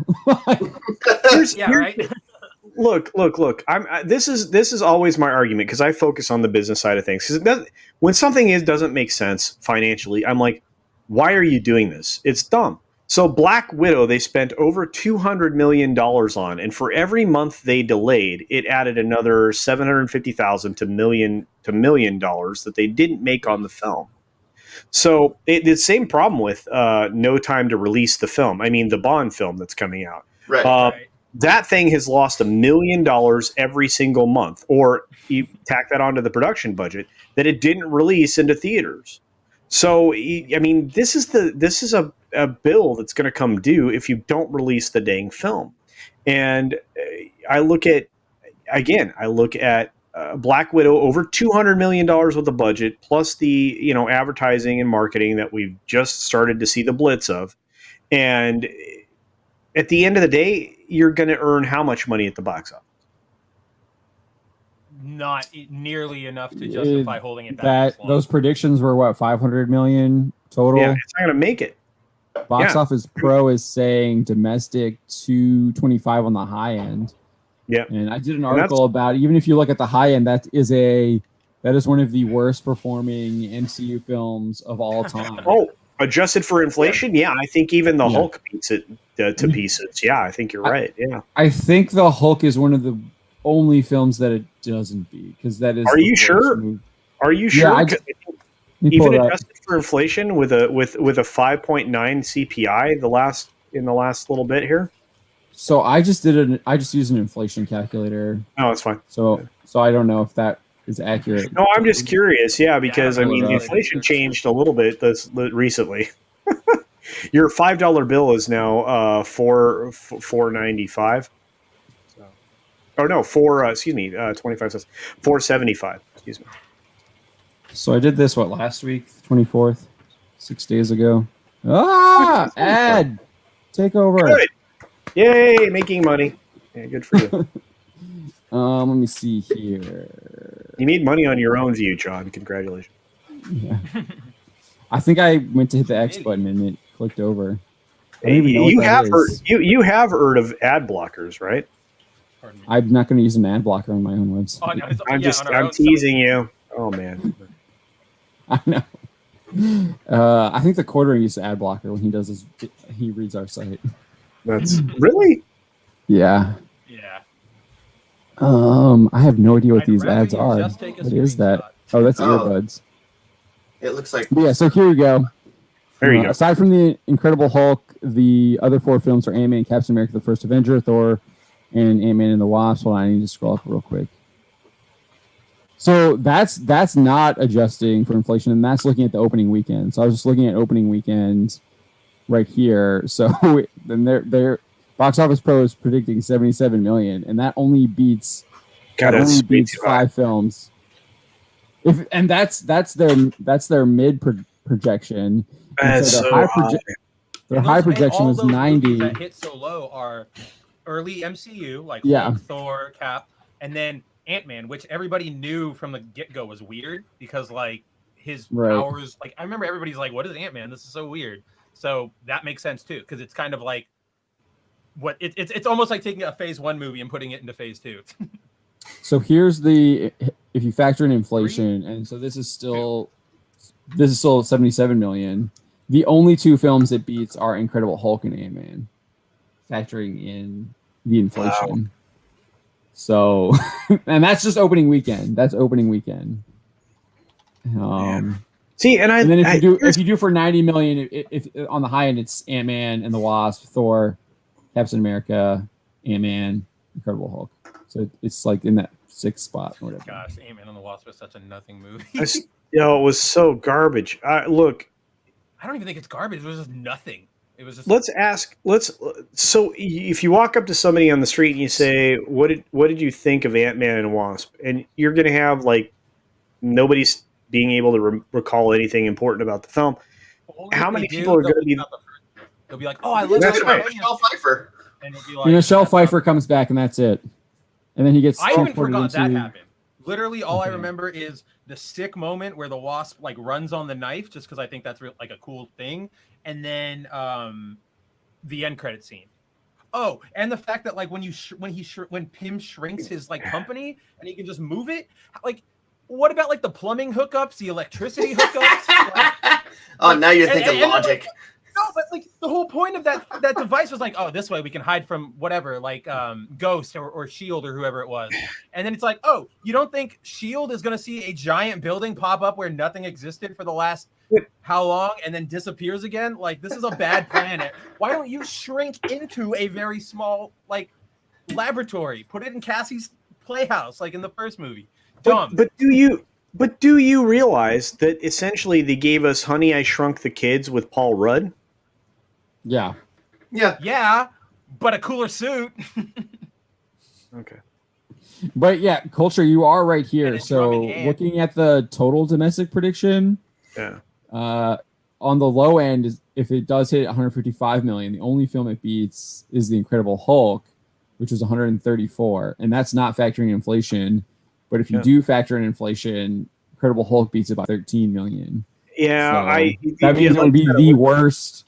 It will be. Time. It will be. Yeah, until they release the Marvels, and then that'll be the Marvel film. Well, the Marvels that's a Disney Plus show, right? You mean Eternals? Oh wait, no. Oh wait, no, you're right. The Marvels is the right. movie, and then Miss Marvel. Yeah, not Miss Marvel. Yeah, not Miss Marvel. Although that will also be almost possibly the worst Disney Plus show ever released. Yeah. Sorry. The bar's pretty low. Oh, I knew where you were going. I thought they renamed I forgot they renamed Captain Marvel 2. They literally announced it as Captain Marvel 2 at the Disney investor meeting. Yes, they did. Yes. In 2020 in December. And then then they did something this year and they renamed it the Marvels. They released a trailer. It was a trailer. They changed the name in a trailer. Yeah. They lied. It was that promotional China thing, or the thing where China took out the names of the upcoming stuff. If I were a influential, litigious investor, I would be going after Chapek for his lies about not being politically driven. Oh, 100%. 100%. After the annual shareholders 100%. Meeting. Because I don't know if you noticed, I do it all the time. I mean, I'm like, this guy's a liar. Yeah, all the time. And that's the thing is, and like, you know, because less than a month or 2 months later, Christopher Rufo runs the piece about what they're teaching as far as CRT, which is 100,000% alt leftist stuff. But we're not doing that. We weren't Blue doing Anon. That, Blue Anon. So Blue Anon. Thank you. I'll start using that now. Blue Anon. Yeah. I'm like, I don't even care who the Anon is. You're so far left. You're hanging out with the Kaiser right now. So whatever. Yeah. That it's exposed that Rufo exposed that really well, and they shut it. They shut it. I think they shut it down, right? They did eventually. They did. They got smacked just like Coke did, right? I mean, it's like everybody who gets smacked in the ding caught doing it. They're like, oh, we got caught. And here's the problem. These are Fortune 500 companies that are all, you know, in the JP Morgan Stanley garbage pile of we're going to do the WEF stuff. And so, you know, you're already busted, dude. You're already buying into this, you know, authoritarian rule of one government. So, you know, stop talking about it. Chapek talks about it. He's like, we want to make the world like Disney. He says that in the investor meeting. When he was asked about Gina Carano, he admits it. I don't want to live in Cyberpunk. Thank you. I have no interest in this. I have no. I want to live in Disney World. No thanks. Well, it's a small world after all. No, it's not terrible. What I don't want is people like Chapek or Lord Farquaad to be the guys that are ruling us. That's what I don't want. Thank you. Yeah, they're gonna stick you. They're gonna stick you, and it's a small place, and you're just gonna have to ride around there. Oh, man. Yeah, that's my That's my version of a re-education camp. Yeah. Excellent. Yeah. I see it's better than what they're doing in China right now, though. I'm glad I'm not a Uyghur. You know what I'm saying? Oh, yeah. We got a 99-cent super sticker from Miss Martin Muses. It's a nice, pretty rose. Thank you. They're Ms. not Martin opposed to that. Appreciate that. Hopefully you'll be streaming with us on this Saturday. Father Christopher Miller was here in the chat earlier. He did say that he was going to be doing that stream. So I'm looking forward to that. It should be a lot of fun. We do that at 11 a.m. Eastern time is the usual setup. I hadn't been able to go because that was when my daughter was having her swim lessons, but I should be able to make that now. So I'm looking forward. Awesome. Yeah, little swim tots, right? That's excellent. Yeah, they have these. They call them puddle skippers or something now. Yeah. So you put them around the chest and the arms go through. Awesome. So, yeah, pretty cool. And she took to it. She took to it really well. We try to do a little like those plastic like pools that you can just put in your backyard, like the tiny ones, like the dog ones or whatever you want to call them, kiddie pools. Yeah. She does not like that at all. She's like, it's so strange because at the pool, no problems, takes to it right away. But the kiddie pool, nope. She knows it's a kiddie pool. She doesn't like it whatsoever. Swimming is key. I'm a big fan of swimming children.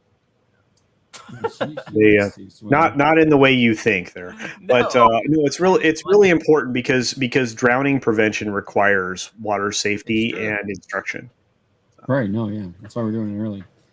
Tehillim is saying. Ooh. Hey, what is? I don't know. Is that a typo there? Hey, stay tuned. Typoed, yeah. Okay. Yeah. Stay tuned for my next official anime review to show up on my channel. A review on SSSS Dynazenon. Already got it scheduled. Not saying when it's going up. Did I say that right? Oh. Yeah. Yeah. Dynazenon. Yeah, that's how I've always said it. And I imagine that was the abbreviation for please. PLZ would have been my guess there. Oh, instead of pay. Yes, you're right. Yeah, I see that now. A lot of sense. It probably auto-corrected. I'm subbed, so I'm waiting for it to shoot into my feed. Oh! That is still worse than anything I've said tonight. I gave that one. I look forward to seeing you there, Miss Martin Muses. I love Teresa. She's the best. Yeah, I can't wait for you to be on the Saturday stream again. They're fun. Sean the Movie Man is saying that it's not Bob Chapek, it's Bob Chapstick. Actually, technically, it's Bob Cheapskate. Just so you know. I mean, because the only thing he's spending money on right now is direct to consumer. That's what he's obsessed with, and that's because he's a one-trick pony, and he always has been. This is a guy that came up through the product side of things because he's only a retail dude. He is the reincarnation of Paul Pressler at the Disney company. He has no vision. He has no creativity. He is a numbers guy, which means that's what you're going to get as far as anything else in the entire company. He is the one driving all of the surveys that are trying to find out what is the bare minimum we can give our customers. He is a bad leader. And I'm actually sugarcoating it right now. I have a lot stronger words for this man, but I'm being careful. So I get that Chapek is the numbers guy, and you probably have a lot more knowledge on this than I do. But we do. Iger did create his like executive chairman position where he was supposed to be taking on like more of the creative role. How involved is Iger still in? No, he's gone. As of December, as of December, he will be completely out. So he was trying to do a rescue maneuver for Star Wars. It partially succeeded. On the creative side of things. The problem is that when they got rid of Tom Staggs, they didn't really have a natural successor. The succession plan for Disney is always to go up through the parks, products, and experiences side of things. Unfortunately, they unfortunately got a products guy and not a parks and experiences guy. Which a parks and experiences guy is a creative or woman. I mean, they had a perfect female in place to be the next CEO, and they fire her. Fired her. Yeah. And the next best guy, they didn't promote into the position. Instead, they put Cheapskate there. If they'd have promoted Josh D'Amaro there, we'd have had a better chance of getting a creative visionary leader. But no, they put Cheapskate. One of the guys went to TikTok too, right? Oh no, that he doesn't count. That guy's again. See, that's the thing is again, more involved you're in the company, the more you can see the things. But you want people that make their way up through the creative side of the process, which is development of entertainment. Any form of that, particularly Imagineering, you're going to get a better creative mind because they see things in a completely different way, and then you need a bean counter. So don't get me wrong, you need two people. You need an Eisner and a Wells. You need a Walt and a Roy. You need the visionary, creative visionary, brilliant human. I'm going to make this happen, and you need the bean counter overseer. I don't know how we're paying for it, but we'll figure it out. And that's what you need. And to make that's what made Disney work. It's what made it grow. And when Eisner lost Wells, you saw what happened to Eisner. Iger, I can't actually explain other than he tried to become both roles and just ended up acquiring intellectual property, which served him very early. And he used to let the creatives run, but towards the end of his term, much like Eisner, he abandoned the creative side of things. Well, right? I would also point out with Marvel, they had that because you had what's his name? Oh my gosh, Perlmutter. Favreau. Perlmutter. Yeah, Perlmutter and Favreau. Yeah. He was the penny pincher. Who was the bean counter? Yeah, and you had Favreau is the whole reason we're where we are now. Oh, 100%. There is no 20-some film curve without what Favreau laid out. Feige only just took advantage of that and then kind of gave Favreau the elbow, right? And so, he did. And, no, I know. It's clear. Yeah. The end credit scene is Favreau in Iron Man. Sets up the Avengers. Yeah. He also set up like X-Men and Spider-Man because we have that old they released that cut that shows that they were talking about mutants and Spider-Man too. Yeah. And that was the plan. I mean, you have to remember, and all of that was done back when it was under the Paramount brand before it shifted. Right. And so, like I said, I mean, once Disney eats something. Don't you know, Chapek now says that Disney made the Avengers household names? Household names from Disney. Nobody knew them before. I don't think Culture. Did you see that interview, Culture? It was like the JP. It was recent. It was like the JP Morgan, or it might have been the credits. Dude, appeared on. I digest that information differently than most people, so I ignore the BS speak. Like anything that isn't like what I'm looking for, I'll like set to the side. So I believe you. Yeah. I mean, I know it's BS speak, but I just pointed out because it's just him trying to do what Paramount did. Well, of course, yeah. Well, not only that, what the actual creatives do. And again, this is from someone who is creatively vacant. I mean, there's nothing there. I mean, bankrupt, vacant, other words that mean nothing there creatively. Yeah. He is a dearth of creativity. Is that accurate? He is the black hole of creativity. Right. And I don't think there's anything wrong with that being the CEO of Disney, as long as you have actual like solid creatives under you, which it doesn't seem like they really do at all. Well, so he hasn't brought in the right people. Well, no, I mean, if you want to push some kind of agenda or whatever, the right people are there. Yes. If you want to make good content, quality entertainment, no. But again, they push people out. We witnessed this in DC. We witnessed it in Marvel. Disney is actually starting to outsource their Imagineering, like a whole concept they created. Right? They are outsourcing these brilliant minds in favor of outside entities, contractors coming in and doing that. And while that's good for people who perhaps have like hobby businesses that feed into some of that, for the most part, that might be good for those people, right? But it is not good for the company. Whereas if you look at the complete opposite side of that, Universal, where their theme parks are concerned, are taking all of those people that Disney has jettisoned and putting them into work over at their company. And they've had massive success over the years, and that's going to continue to go. So it's like Disney is jettisoning their successful plan in favor of something that won't be as successful. But it doesn't change. I mean, again, it doesn't. It all comes down. This is one of the things Jeremy says that I agree with, and may have been part of a conversation I had with him more than a year ago. Geeks and Gamers, Jeremy. Yeah. Which is market share. Market share is the most important thing. It doesn't matter what it is.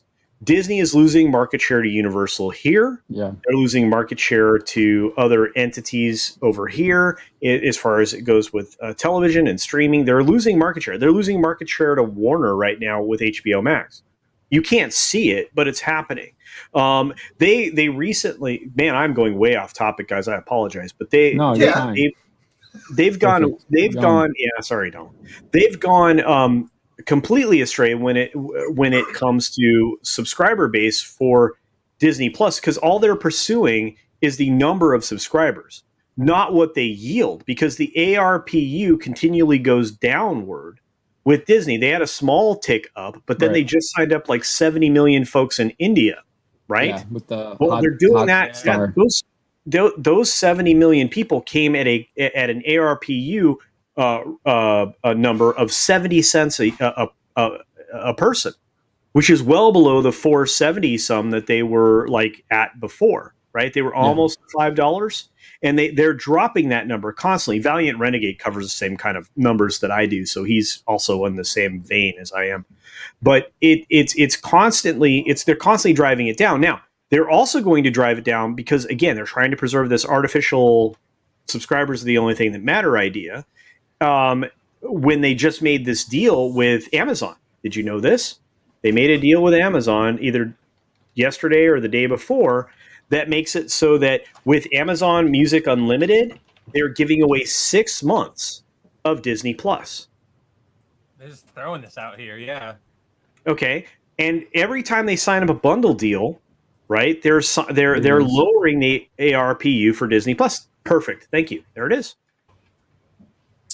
Amazon Music is giving 6 months free of Disney Plus to new unlimited subscribers. They're just throwing away. They just want people to be there. By the way, what's really interesting to me is this happens relatively close to when Microsoft and Google decide that they are abandoning their pact to not sue each other. That's happening now too. Really? And this happens right after they just had the Sun Valley conference, which is where they all collude to influence us. Sorry, I'm sorry. I'm bringing people too deep into things. I always feel bad. I'm like, that's what we're here for. That's what this stream is for. This is the Black Pill stream. This is the Black Pill stream culture. I didn't realize that it had gone up $2 a month. Because didn't it used to be like $5.99? It's already $8. Jeez. Hey, well, it's going to go up again. It's slated. They were looking at September. They were looking at September for the next bump. HBO Max projected by the end of 2022 will be $19.99 a month minimum for the non-ad version, and the ad version will be kicked up again. So, but they launched their ad version recently, and you're going to start to see more companies do that with the success of what Discovery Plus did, and because they're being combined and merged with HBO Max. You're going to see a more successful streaming service based on ad revenue than the accounts that they sell for non-ads. Discovery Plus YouTube yeah, success oh, too. absolutely, yeah, and so there's that. But you know what? Here's the other thing: well, I'm not going to. Wow, I can't go down this road. We'll be here for 2 hours, but it's just, yeah. I'm just saying, there's important things at stake here for Disney, and it's that ARPU number. And again, they're trying. What they're trying to do here. This is the stealth move that I got way off track from. This is a stealth move to hide the churn that's going to start hitting at the end of August. August this year is when massive churn starts to hit, because that's when the FiOS deal expires, or whatever, the Verizon. It's right? also on top of that, it's also when the massive bundle deal that they did way back when they launched this product ends, or at least the first batch of them start to end. Yeah, that's the founders circle or whatever. Thing I signed up with. Yeah, and that starts to fall off, then it starts to fall off, then it starts to fall off, and guess what? You had this massive churn that now your subscribers don't look like you lost very much. And consider this, and you would know this, Sean. In the last quarter, they fell far short of the Wall Street projections for their actual subscriber count. It was huge. And like, you're making too big a deal out of that. I'm like, no, because that's the only number that they've held up as important, which isn't true. Right. Well, you are also pointing out that ARPU number has been going down, and that's when they were doing price increases here stateside as well. You had the price increase right as the first quarter ended, and then they did it then it dropped. So yeah, they're doing it on purpose. The ARPU numbers are going to continue to go down when they get all these foreign countries. So just anticipate that. And that's why the U.S. version of their products are going up higher and higher and higher, even as the value of the dollar goes down, down, and down. And I know this isn't an economic stream, but, there you are. We talk numbers all the time. I mean, we do numbers. I know you do, we're but not I just... always good at it, but we do it. Yeah. But it's just one of those things. So I'm glad I got a chance to pop in here. I had no idea you were going to say, "Hey, come on." But yeah, this is amazing. We like having you on here.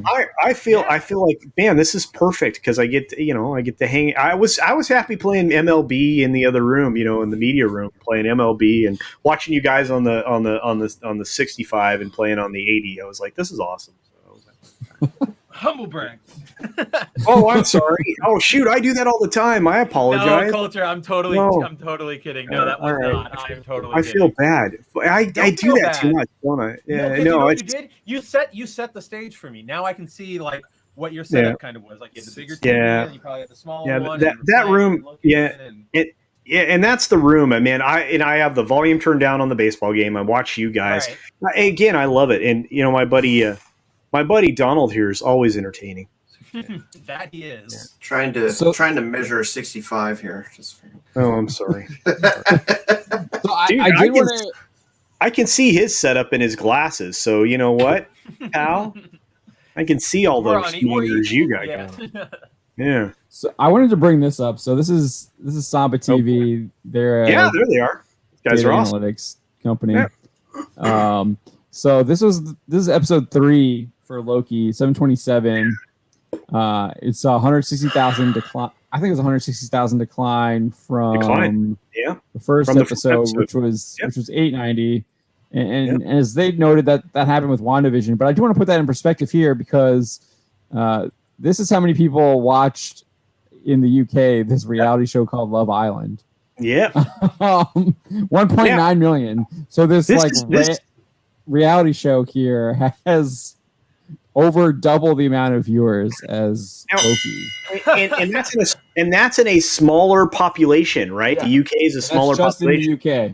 Yeah. You have a larger volume of Samba-enabled television products in American households than you do in the UK, right? Oh. And so this tells you things, right? And it tells you more things than you think it tells you. Because with Samba TV, you can extrapolate, okay, how many XTVs have Samba and the Samba chips, and how many XTVs are subscribed to Disney Plus. And then you can extrapolate from there the larger audience, because the scale of large numbers allows you to predict what the total overall subscriber base is actually watching. So it's substantially less. And you can take that number of 180,000 differential and multiply it many times to get to how many viewers they lost from episode 1 to episode 3. It's substantial. And I'm actually going to figure that out mathematically. But I thought it was interesting because, I mean, not every TV is equipped with this. And when you combine this data with what will eventually be released from Nielsen, which will eventually be incorporated fully into the Roku devices, we will have a bigger picture of what ratings actually look like for these shows. So I'm putting this somewhere between the Superman and Lois show and Queen Latifah's and Queen Latifah's Equalizer. Equalizer. Yeah, and the only good thing on the CW right now is obviously Superman and Lois, or whatever it's called. Yeah. And the best performance from a new show this season has been out of the what I consider underperforming Queen Latifah Equalizer show. And here's the problem. That was not a good vehicle for Dana. Dana's an excellent actress. She's a musician. She does everything. She's brilliant. She's not an action actress. No. She's a comedic actress. Yeah. And that's the biggest problem. I mean, but it's going to be somewhere in there ratings wise if you were to compare it. So there you go. Very good. So this is Superman. This is Superman and Lois.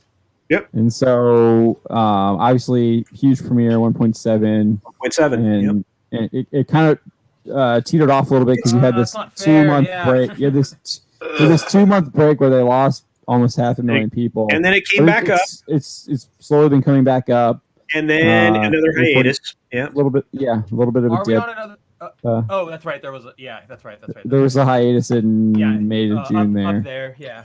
But anyway, if you go, but look up the Equalizer. I mean, the Equalizer. Yeah. Equalizer. No, I was going to do that next. It's obviously going to have huge numbers for number 1 because it came on. It is. Yeah. Well, it was this premiered right after the Super Bowl. It was done strategically. Yeah. Ed. That's awesome, though. Really? Is I that don't your know what that is? No, that's TV series finale. Dude, you shop at Zulily a lot. I mean, is that like the other party in your household that does that, or is that you? I don't even know what that is. I assume it's my wife. You. It loves you. What is that?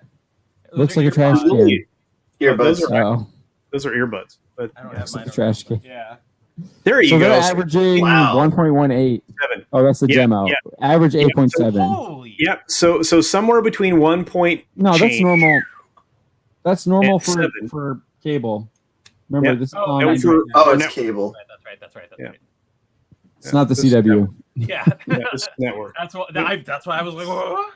This is what Supergirl was doing on CBS. Ugh.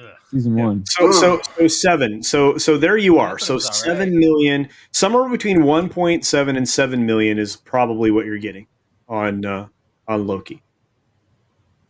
I mean, Samba was saying 710. Out of 70 million US subscribers.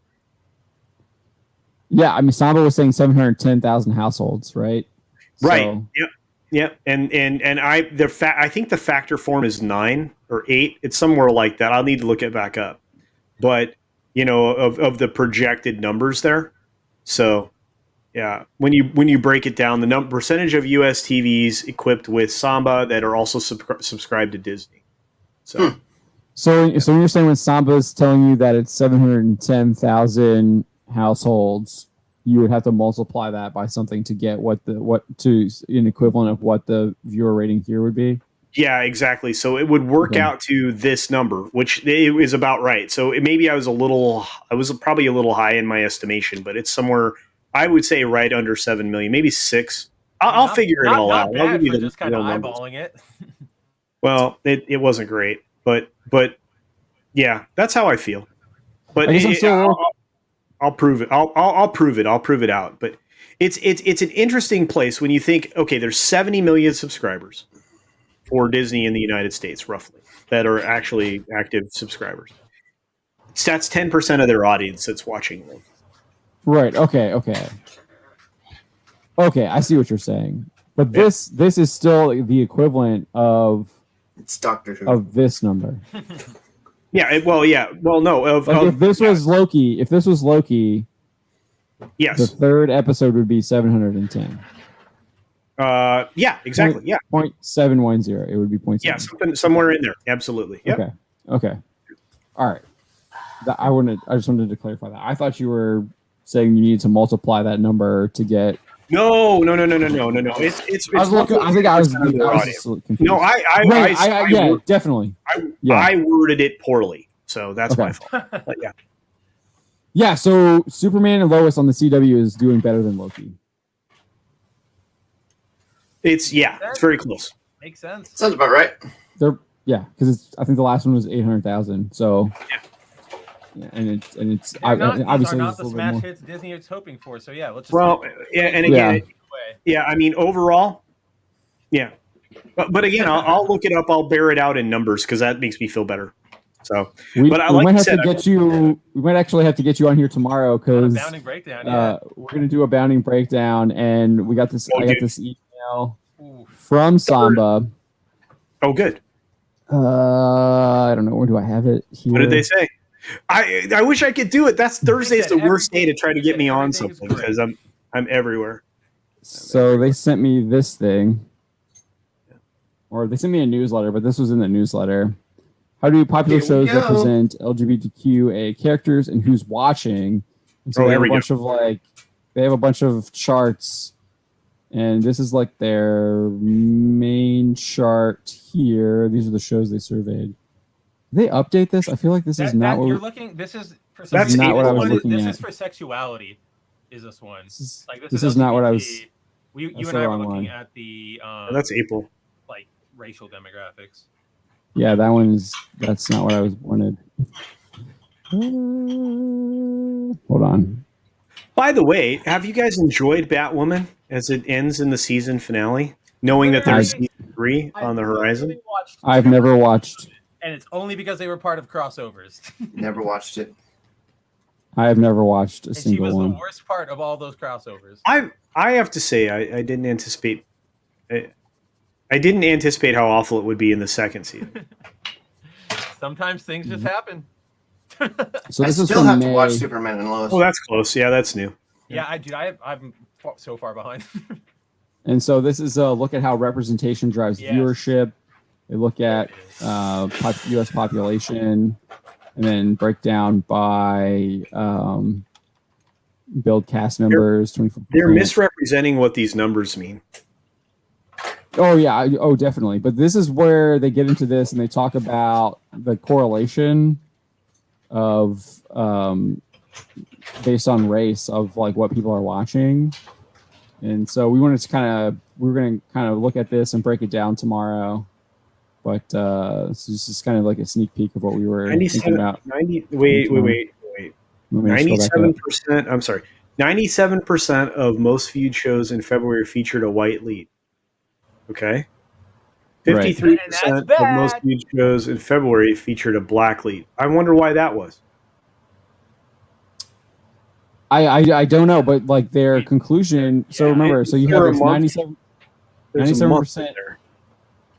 Yeah, they're looking at February, I think, because they're talking about WandaVision. That's a particular month, right? Isn't that a month? Yeah, that's Black History Month.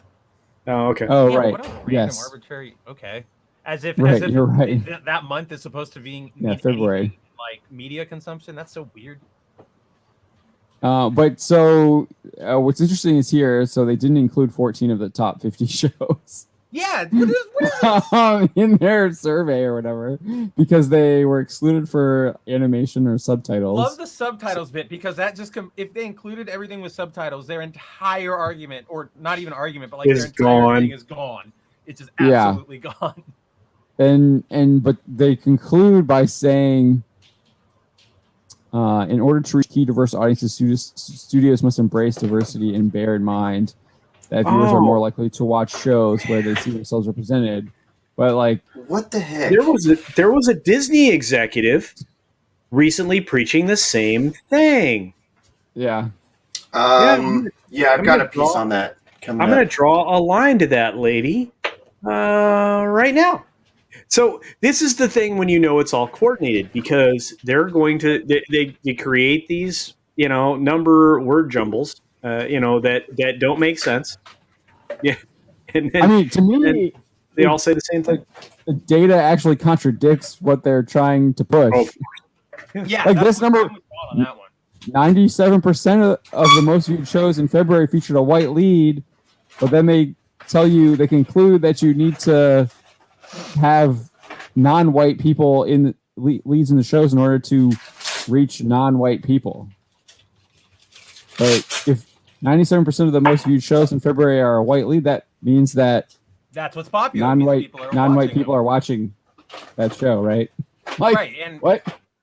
And it almost seems like they it's bigotry of low expectations on their end, as if like non-white people just have things drip fed into them, and they like can't decide like, oh, this show is on, I'm gonna watch something else. Like, it's so dumb. They chose to watch these. Like, but it's even.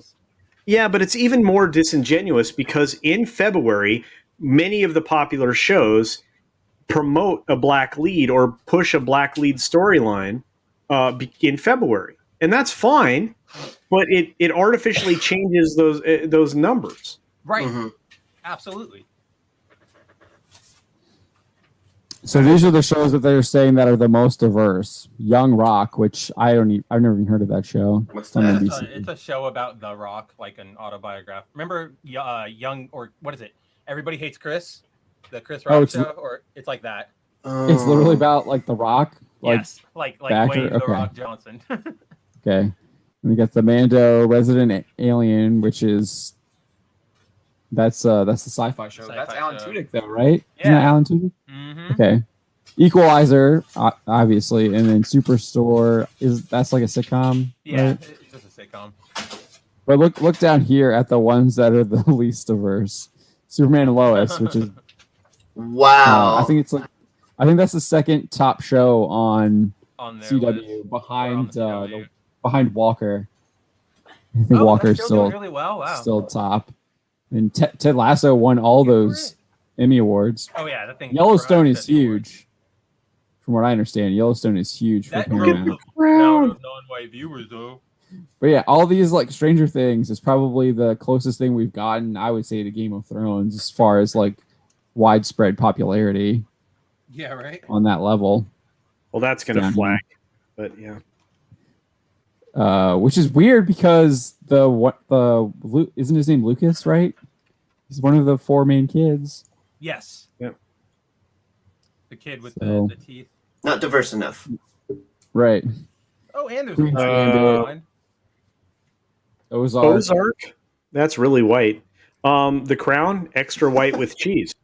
Yeah, Ozark is really white, but it also's got like the Mexican drug dealers. That's true. In season 3. Unfortunately, for our friends in the Latino community, they're now not being considered as minority-ish. I don't even know if that's the right word. So here's the data. They're Asian now. Is that what they're? So this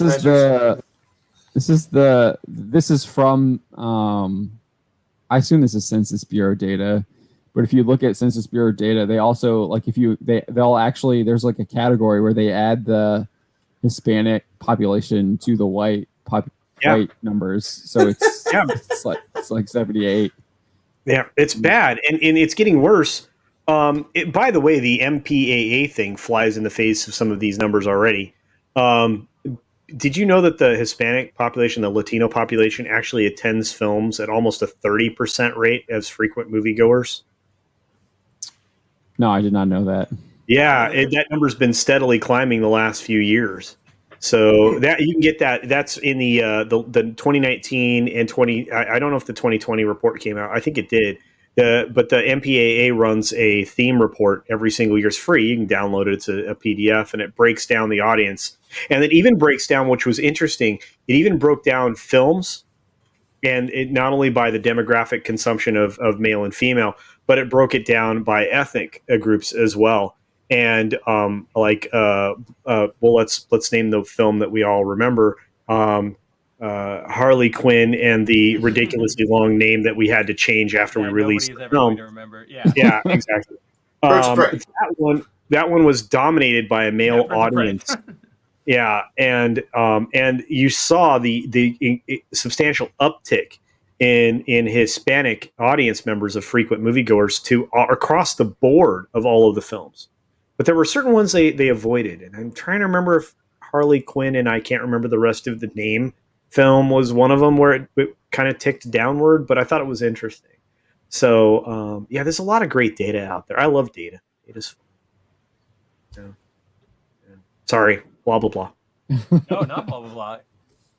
Again, we try numbers. We're pretty good with. I'm not good with numbers. John's pretty good with. You guys, yeah, but you guys are like trying actual journalism, which I actually respect more. They go together.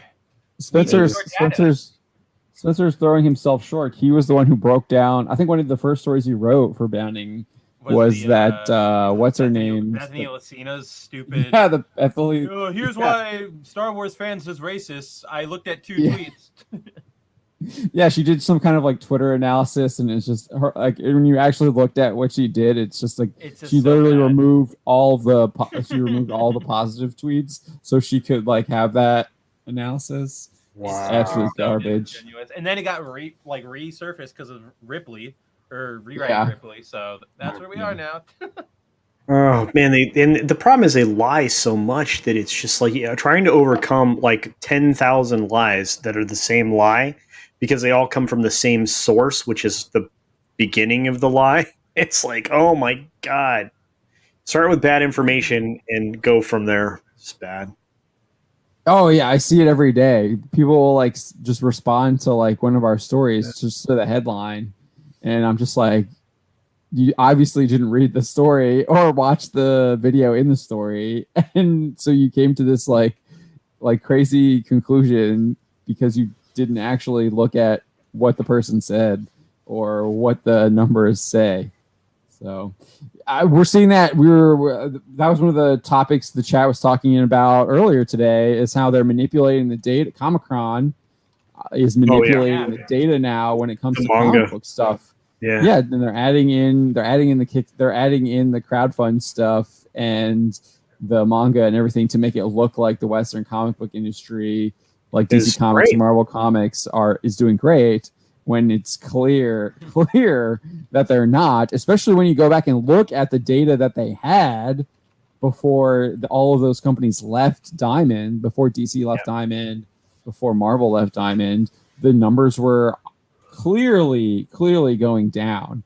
And that's for almost every single book. I think one of the few books that kind of stayed even was Sean Gordon Murphy's White Knight book, but everything else you would see take huge plummets. Like I remember looking at Ta-Nehisi Coates' stuff, and he would have like a pretty big run on the first issue. By issue 5, it was almost at 20,000 or less. It was in the toilet. It was gone. Yeah. So and then now we look at Bookscan. I don't even look at Comicron anymore because they don't have Diamond data anymore. And the Diamond data that they do get, which I would assume Diamond is still giving them data for like Image and Dark Horse and IDW that are still going through Diamond, but they don't seem to put that in there like they do anymore. They don't really even give you estimates for DC or Marvel at all anymore. So I find them completely unreliable. And I had a guy trying to tell me on Twitter that like, oh, they still get it. And it's like, dude, it's literally in their freaking article that you're commenting on. They say they don't get it anymore. Like it's there. It like literally says we do not get Diamond data anymore from DC. So we don't even know what's happening with DC anymore. No. So I only use the MPD Bookscan stuff now. Yeah. When it looks at that and you just look at the adult graphic novel charts and it's all manga. Every single month now. Manga. Straight down. What do we got here? What are we looking at here? This is the MPAA 2020 theme report for the U.S. Top 10 streaming films of 2020. What don't you see on here that released specifically catering to China? Mulan. Oh. Mulan is not on there. Youch. Yep. So this is the title, Frozen 2, 14,924 million minutes. Right? It says 14 billion minutes. Yeah. And so on and so forth, right? But what don't you see on here? Yeah, Mulan is not on there. So bad. Yeah. That does not surprise me. Aladdin did really well, right? And that's a 2019 film. Do you know what also is up there? Marky Mark. Marky Mark, number 7. What's up, Marky? It's almost good, just fun action movies. My mother-in-law has been reading. She reads the Spencer Confidential books. And really? I think she watched the movie. She did not. She was not impressed. Oh no! By the by, Onward was an excellent film. I haven't seen it yet. I didn't see it. Yeah. Look, Toy Story 4. The last real Disney movie I looked was Soul. It was pretty good. Yes, I watched that. Not as good as Coco. Coco is fantastic. Top tier, like S tier. But I thought this was interesting. Of course, these are Nielsen numbers. Yeah. I thought you would enjoy that. No, I do like that. I find that what is also interesting is those are all family movies for the most part. Well, yeah, except for Spencer Confidential, right? Right. Yeah. But that was, and again, this is a year when everybody's trapped at home. And family films did pretty well. Yeah, does not surprise me. Yeah. All right, it is. Oh yeah, we've been going forever, and I've kept you here longer than normal. I'm so sorry. I apologize. Oh my god. It is 12:40 here on the East Coast, so I think we're gonna wrap it up. I'm so glad that Culture Casino was able to join us. He popped in the chat and we got him in here. It's great having you. Pleasure talking a little bit of data. We don't usually talk a lot. I mean, we do talk data, but we don't usually talk as much data as what we did. But I really enjoyed the data. Yeah, what I like to do is take what you guys do and then link it to data. That's my favorite thing in the world. So I got to do it in real time, hanging out with you guys. It's awesome. It's a lot of fun. So we had a lot of fun doing that. I guess we'll just go around the horn. We'll start with you, Culture. What are you working on? What you got going on tomorrow? In the mornings, I do the 6-minute daily, which I only do during the weekdays. So technically it's not daily, but for fun, it's daily. But I really like doing that. On Tuesday and Thursday, I do a segment that's an Odyssey exclusive. That's essentially Culture Casino News, which is the background that's behind me now, where I take actual news stories from the AP and other actual news sources, which there aren't many left of, or not many. Well, there's just not many left as far as news sources. Yeah, right. And then, that was bad grammar. I apologize. And then of course, I'm Thursday's my busiest day. I'm everywhere on Thursday. I get to do a lot of really fun things with a lot of great creators, and I'm going to forget people. I've got my own gaming channel that I do with a couple, 3 other guys called the Gaming Lounge. We do a gaming talk show to talk about gaming, not just video games, although that's where we're centrally focused, but we talk about tabletop and RPG and a lot of other stuff. So occasionally we'll break some Warhammer news and stuff. So it's kind of cool. I'm looking at my whiteboard. Sorry. I've got after that I go on Twibs, This Week in Bologna Sausage over on Justin Proper's channel. After that I do the Pegasus Actual podcast with one of your very own, Drew Taylor, Supreme Heretic. Yep, our buddy Drew. And then I wrap that up over with Comics Division doing something amazing. John, I really think you would enjoy it, called the Thursday Throwdown. I've been on there with you. Yeah, I know. I think you would enjoy it. It's a true. Think you'll enjoy it. Yeah, I think you'll enjoy it. It's true. I don't see you in the chat. So, y'all have been starting it y'all been starting it really late. I feel like. I'm. You know what? I am not. I am not comics, and I kept you here way after your bedtime, so I apologize. I mean, so on Wednesdays I actually stay up a little later. So after the show, I'll probably be up for a couple hours, or whatever, just to wind down. Because after a stream, my mind is usually racing, and I need to just. Oh yeah, always right. But if you let me promote the 19 shows that I'm on with other people, And then, of course, the 8 shows during the week that I host on my own channel will be here a long time. So thanks for having me on, John. I appreciate it. Spencer, it's good to see you. Donald, you're awesome.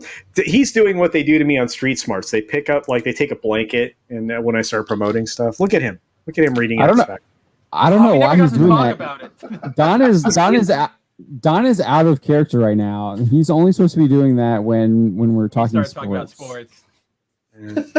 Out of character, Don. But I love new form of Don. Yeah. Look, new bell, you guys do a lot of hard work for the rest of us, and I like to acknowledge that and appreciate you guys. You're awesome, so thank you. Thank you.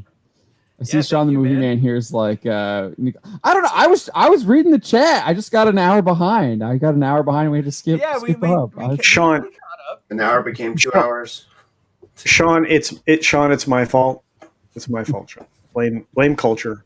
It's not John's fault. Always blame the culture. But thank you all for joining us. CJ Lee here says peace, everybody. Mark63366 says culture is one hell of a good guess. Oh, thank you, Mark. Agree. Oh yeah. Zach7 says thanks, guys. Yeah, thank you, Zach, for joining us. We really appreciate it. Spencer, what are you working on? Yeah. Ooh. So first of all, as always, I'd like to thank everybody for showing up, hanging out on this fantastic Wednesday night. Amazing to have Culture Casino on. I love hanging out with that guy.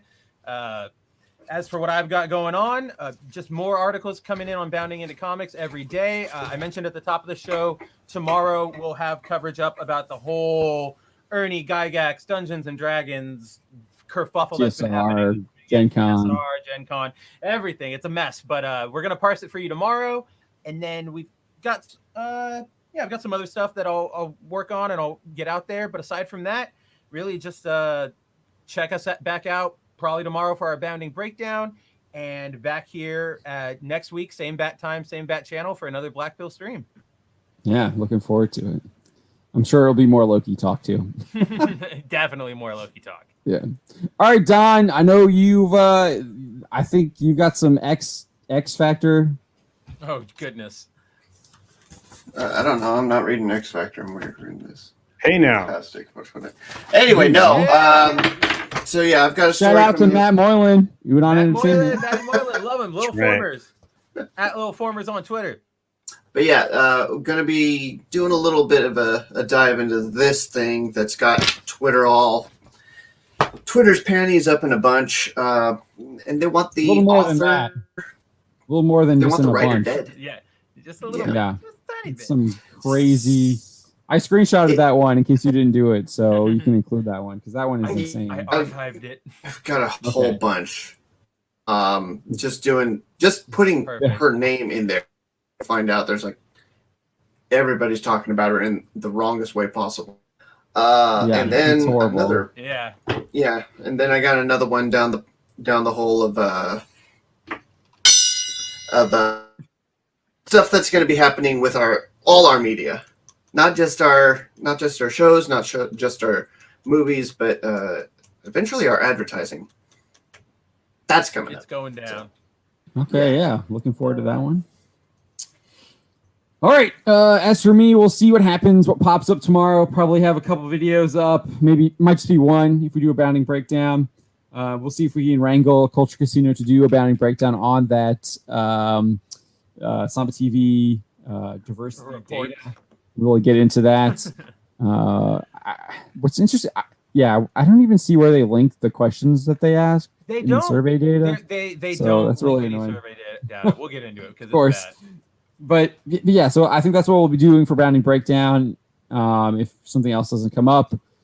But yeah, I know we didn't get to talk about the new Star Wars Power, so I'll probably have an article up on that once I do some research into it. But it just looks more like Disney Star Wars has no idea what they're doing, so they're making changes to things just like they. We didn't even talk about Slave One either. So it just looks more like that. And, unpaid intern one. Yeah. Can I say this? They're going to rename to what Spencer shared. Yeah, I was wondering which one of us should say it. Spencer's got an image of the ship, and instead of calling it Slave One, it is now called Uyghur One. So You know, I was gonna think Chinese cultural difference one. Favorite one. yeah, yeah. That's just me. CCP one could work too. Mao one. Yeah. What's Pooh? Pooh. Yeah, Pooh one. Pooh one. Pooh one. Okay. Maybe, Have a good night, all. Number 10 on the rankings. Yes. Good. Have a good night, all. We'll see you probably tomorrow. Take it easy. Freddie.